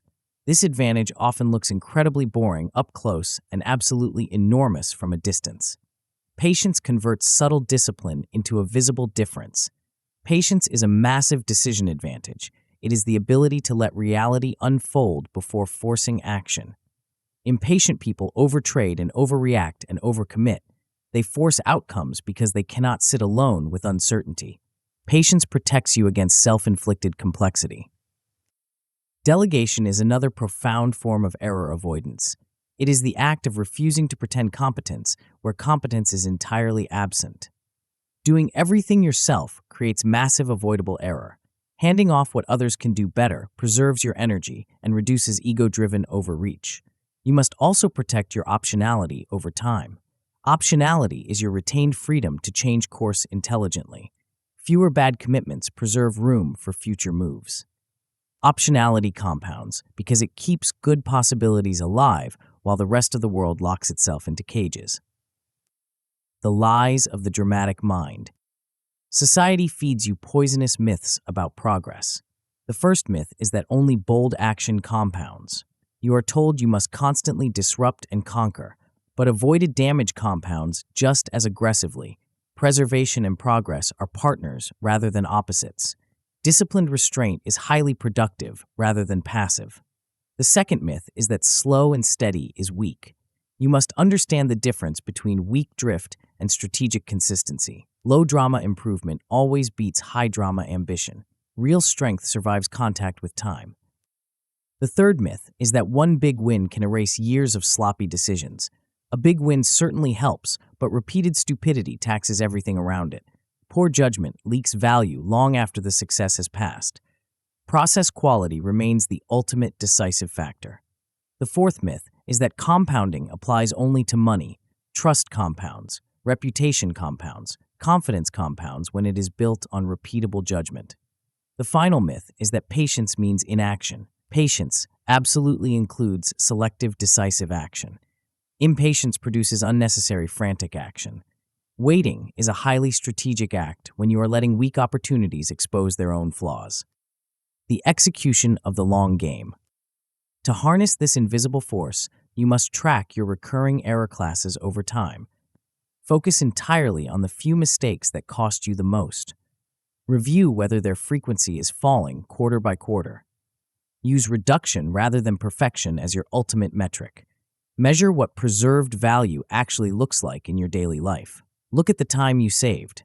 Look at the trust you preserved. Look at the energy you retained. Look at the opportunities you did not lose. You must train your brain to notice invisible gains. Practice patience before making major commitments. Delay irreversible moves long enough to test your own judgment. Use waiting as a ruthless filter against excitement and pressure. Let weak opportunities reveal themselves by asking you for speed. Delegate outside your circle of competence. Identify exactly where pretending competence creates recurring costs in your life. Hand off what others can do better without any ego contamination. Reserve your absolute best attention for high-value decisions. Protect your future options intentionally. Avoid commitments that narrow your freedom without proportional value. Keep room to adjust when uncertainty is high. Prefer flexibility early unless a commitment offers a clear strategic gain. You must run a 5-year divergence map in your mind. Imagine your path over 5 years if you keep making one major avoidable mistake per quarter. Write down the likely effect on your time and your trust and your energy and your reputation and your opportunities. Imagine the exact same 5 years with those mistakes reduced by half. Compare the two trajectories in concrete terms. Identify one mistake class whose reduction would create the biggest long-term lift. Make that exact category your next compounding target. Think in decades when trust or identity is involved. Some consequences last infinitely longer than feelings. Reputation is incredibly slow to build and devastatingly fast to bruise. Choose with your future self in the room. Preserve optionality early because early lock-in magnifies a weak decision. Flexibility increases your learning and your correction power. Use commitment carefully when information is incomplete. Reduce the same major errors before chasing exotic improvements. Eliminate repeated stupidity before optimizing the edges. Big wins almost always come from boring cleanup. Go exactly where the leverage is highest. Let patience filter weak opportunities. Fragile opportunities always demand urgency. Strong opportunities almost always survive scrutiny. Use time as a truth serum. Respect the immense power of invisible progress. Fewer crises and cleaner relationships and more reliable momentum are massive victories. The indestructible future. When you master the math of compounding, the outcomes are staggering. In the beginning, you will simply stop making one costly class of mistake. You will preserve noticeable time and energy within months. You will begin to feel far less dragged down by self-created problems. You will breathe easier because you are no longer spending your weekends cleaning up the messes you made on Wednesday. As you elevate your practice, you will gain visible momentum within a year through cleaner decisions. Your reputation will improve because your judgment becomes incredibly steady. You will preserve more optionality and recover faster from ordinary setbacks. People will start coming to you for advice because you are the only person in the room who is not constantly on fire. Eventually, over 5 to 10 years, you will build a calmer and more respected and more flexible life with zero unnecessary crises. You will create a widening gap between your actual results and what your raw talent alone would predict. You will gain the deep confidence that comes from compounding non-stupidity rather than borrowed hype. You will take smarter risks because the stupid risks are no longer running your life. You will look back and realize that your empire was built not by doing 1,000 brilliant things, but by simply refusing to do the 50 incredibly stupid things that destroyed everyone else. The sabotage of the impatient ego. Your mind will try to break this compounding chain. You will want fast, visible rewards, and you will lose patience. You will look at someone else taking a massive, reckless gamble and winning, and you will feel an intense urge to abandon your system. Fix this by tracking your avoided damage rather than just flashy wins. Notice what did not go wrong because you thought better. Use preserved value as hard evidence of your progress. You will underestimate the value of staying out of trouble. Fix this by calculating the true cost of one major mistake. Include the trust and the time and the distraction and the recovery effort. Make the invisible visible. You will think compounding is too abstract. Fix this by comparing two realistic multi-year paths in concrete domains rather than relying on vague inspiration. Repeat the comparison quarterly so you never lose sight of the math. You will use patience as a disguise for fear. You will tell yourself you are being strategic when you are actually just terrified to move. Fix this by distinguishing selective waiting from endless delay. If the downside is controlled and the opportunity is sound, you must act. Patience should sharpen your timing rather than cancel your movement. Finally, you will try to improve everything at once. Fix this by choosing one high-cost mistake category at a time. Compounding starts with absolute concentration. Narrow focus makes persistence infinitely easier.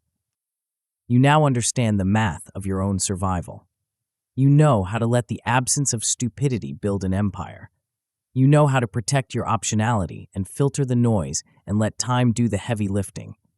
But a system is only as strong as the identity of the person running it. If you still see yourself as someone who is just trying out a new technique, the system will eventually collapse under pressure. Soon, we will fuse these mechanics into the absolute core of who you are, transforming this entire framework from something you do into something you simply cannot turn off.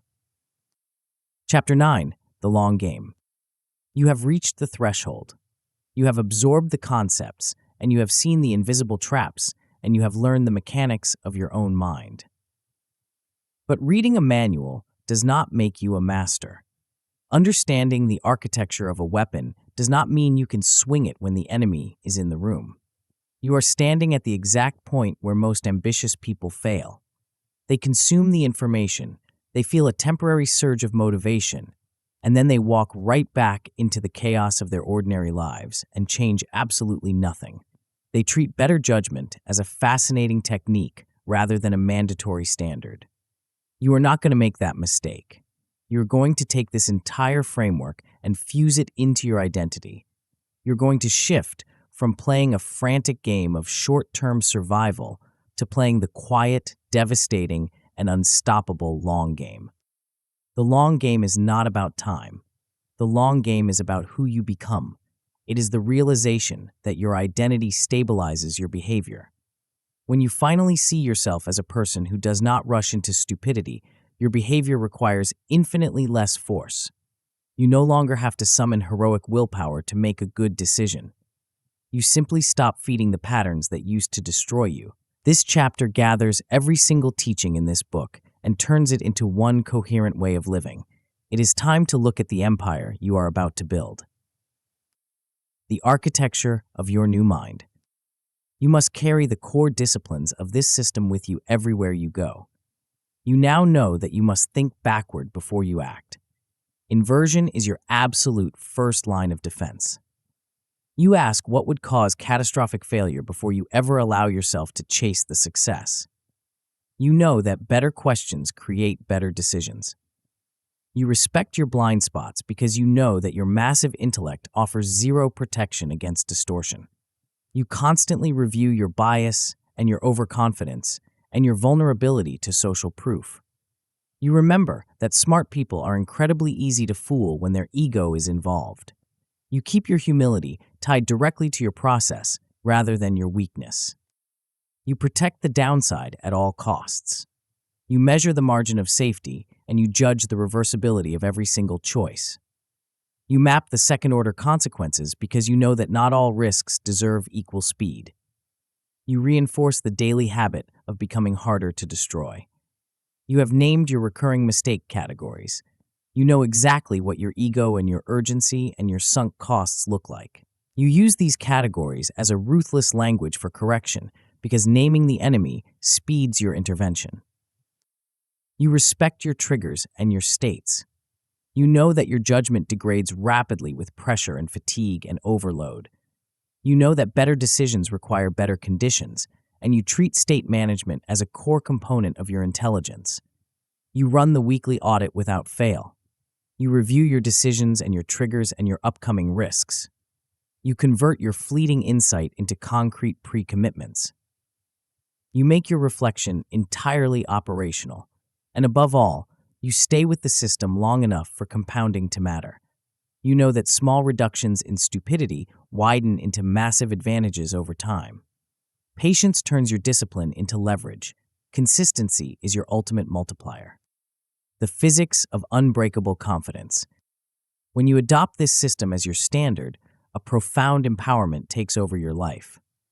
You can now detect failure paths earlier than anyone else in the room.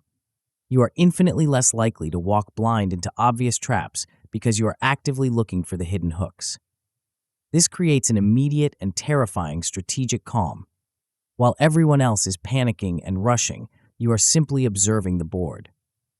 Early detection is a massive form of power. You make decisions with far less self-deception. Your awareness of your own bias sharpens your honesty. Your categories reduce the vagueness of your regret. Your understanding of your triggers makes your self-trust entirely realistic. You act with a level of confidence that most people cannot even comprehend because your process is fundamentally stronger. Process-based confidence is a fortress. Mood-based confidence is a house of cards. Better filters create cleaner courage. When you know your downside is protected, your restraint actually fuels your decisive action. You protect your future without ever becoming passive. Non-stupidity frees you to take massive, calculated risks. You understand the difference between safe and strategic, and you prove that absolute protection and massive ambition can work together perfectly. The ripple effect in the real world. This transformation extends far beyond your professional success. Better judgment radically improves your relationships and your trust and your emotional steadiness. You will experience fewer ego battles. You become far less addicted to being right because getting it right matters infinitely more to you than your pride. Your conflicts become constructive rather than destructive. You experience fewer impulsive reactions because your trigger awareness slows down your emotional decisions. You know that a delayed reaction protects the trust you have spent years building. Fewer unnecessary conflicts preserve your closeness with the people who actually matter.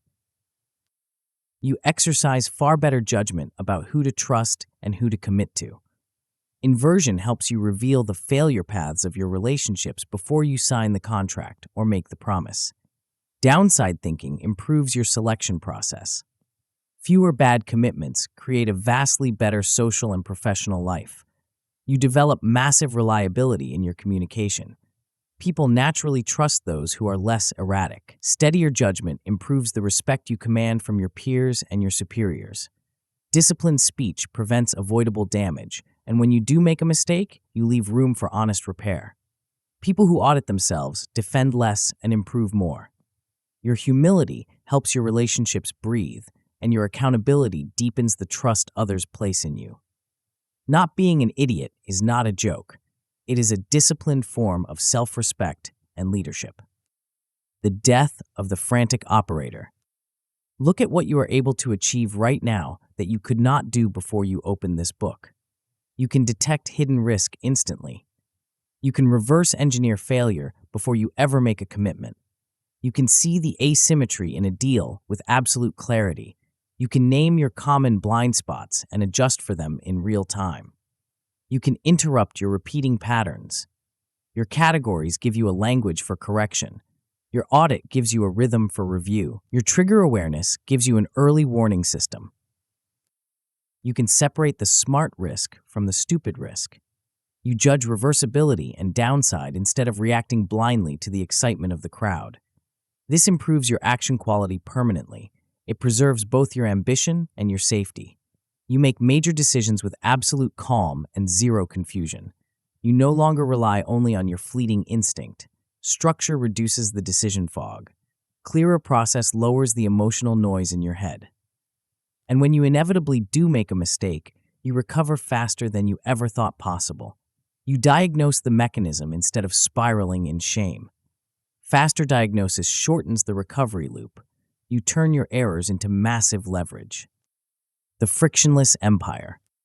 The greatest secret of this entire philosophy is that continuing to practice these concepts will allow you to improve your results with less and less effort. Repetition reduces friction. The system feels awkward and heavy at first, but it becomes entirely natural later. Repeated use lowers your mental resistance. Practice turns your strategy into a biological reflex. Your categories become easier to spot. Familiar patterns reveal themselves faster and faster. Recognition speed matters immensely in hot moments, and early detection reduces your correction cost to zero. Your trigger awareness becomes anticipatory. You begin to see bad states forming before they ever take control of your mind. Anticipation always beats recovery. Design starts replacing rescue. Your audit becomes faster and sharper. Repetition improves your quality and your efficiency. A good system gets lighter over time. Less effort produces infinitely better outcomes. Ultimately, Better judgment simply becomes part of your identity. You stop forcing every decision from scratch. Your identity carries your behavior. Your internal standards completely reduce the external chaos. You no longer have to build brilliance from nothing every single morning. You simply wake up and refuse to feed the patterns that used to hurt you. That is quiet power. That is sustainable change. The immediate execution. You cannot wait for tomorrow. You must anchor this identity right now. Pick one upcoming decision immediately.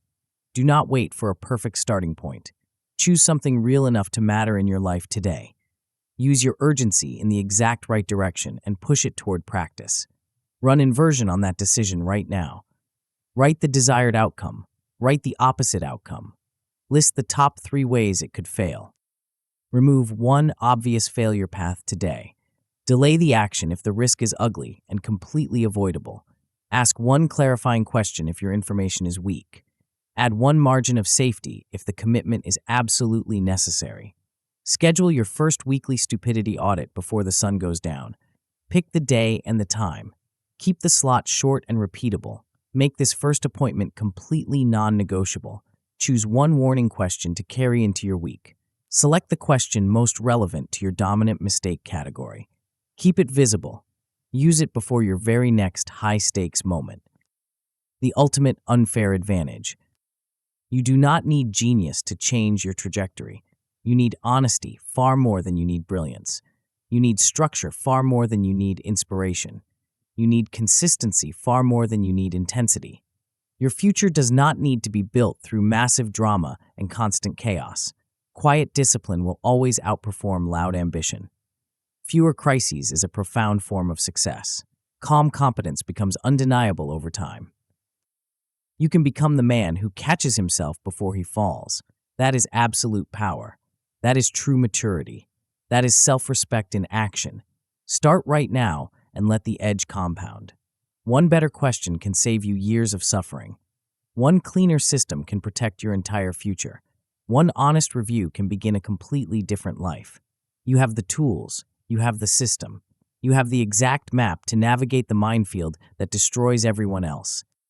But as you close this manual and step out into the arena, you will realize that avoiding stupidity was only the preparation. You have cleared the fog, you have secured the perimeter, and you have stopped the bleeding. You are finally ready to move forward with absolute clarity. Yet the most dangerous and thrilling challenge of your existence is not behind you. It is waiting for you in the exact place you least expect it, hiding quietly inside the very next chapter of your life.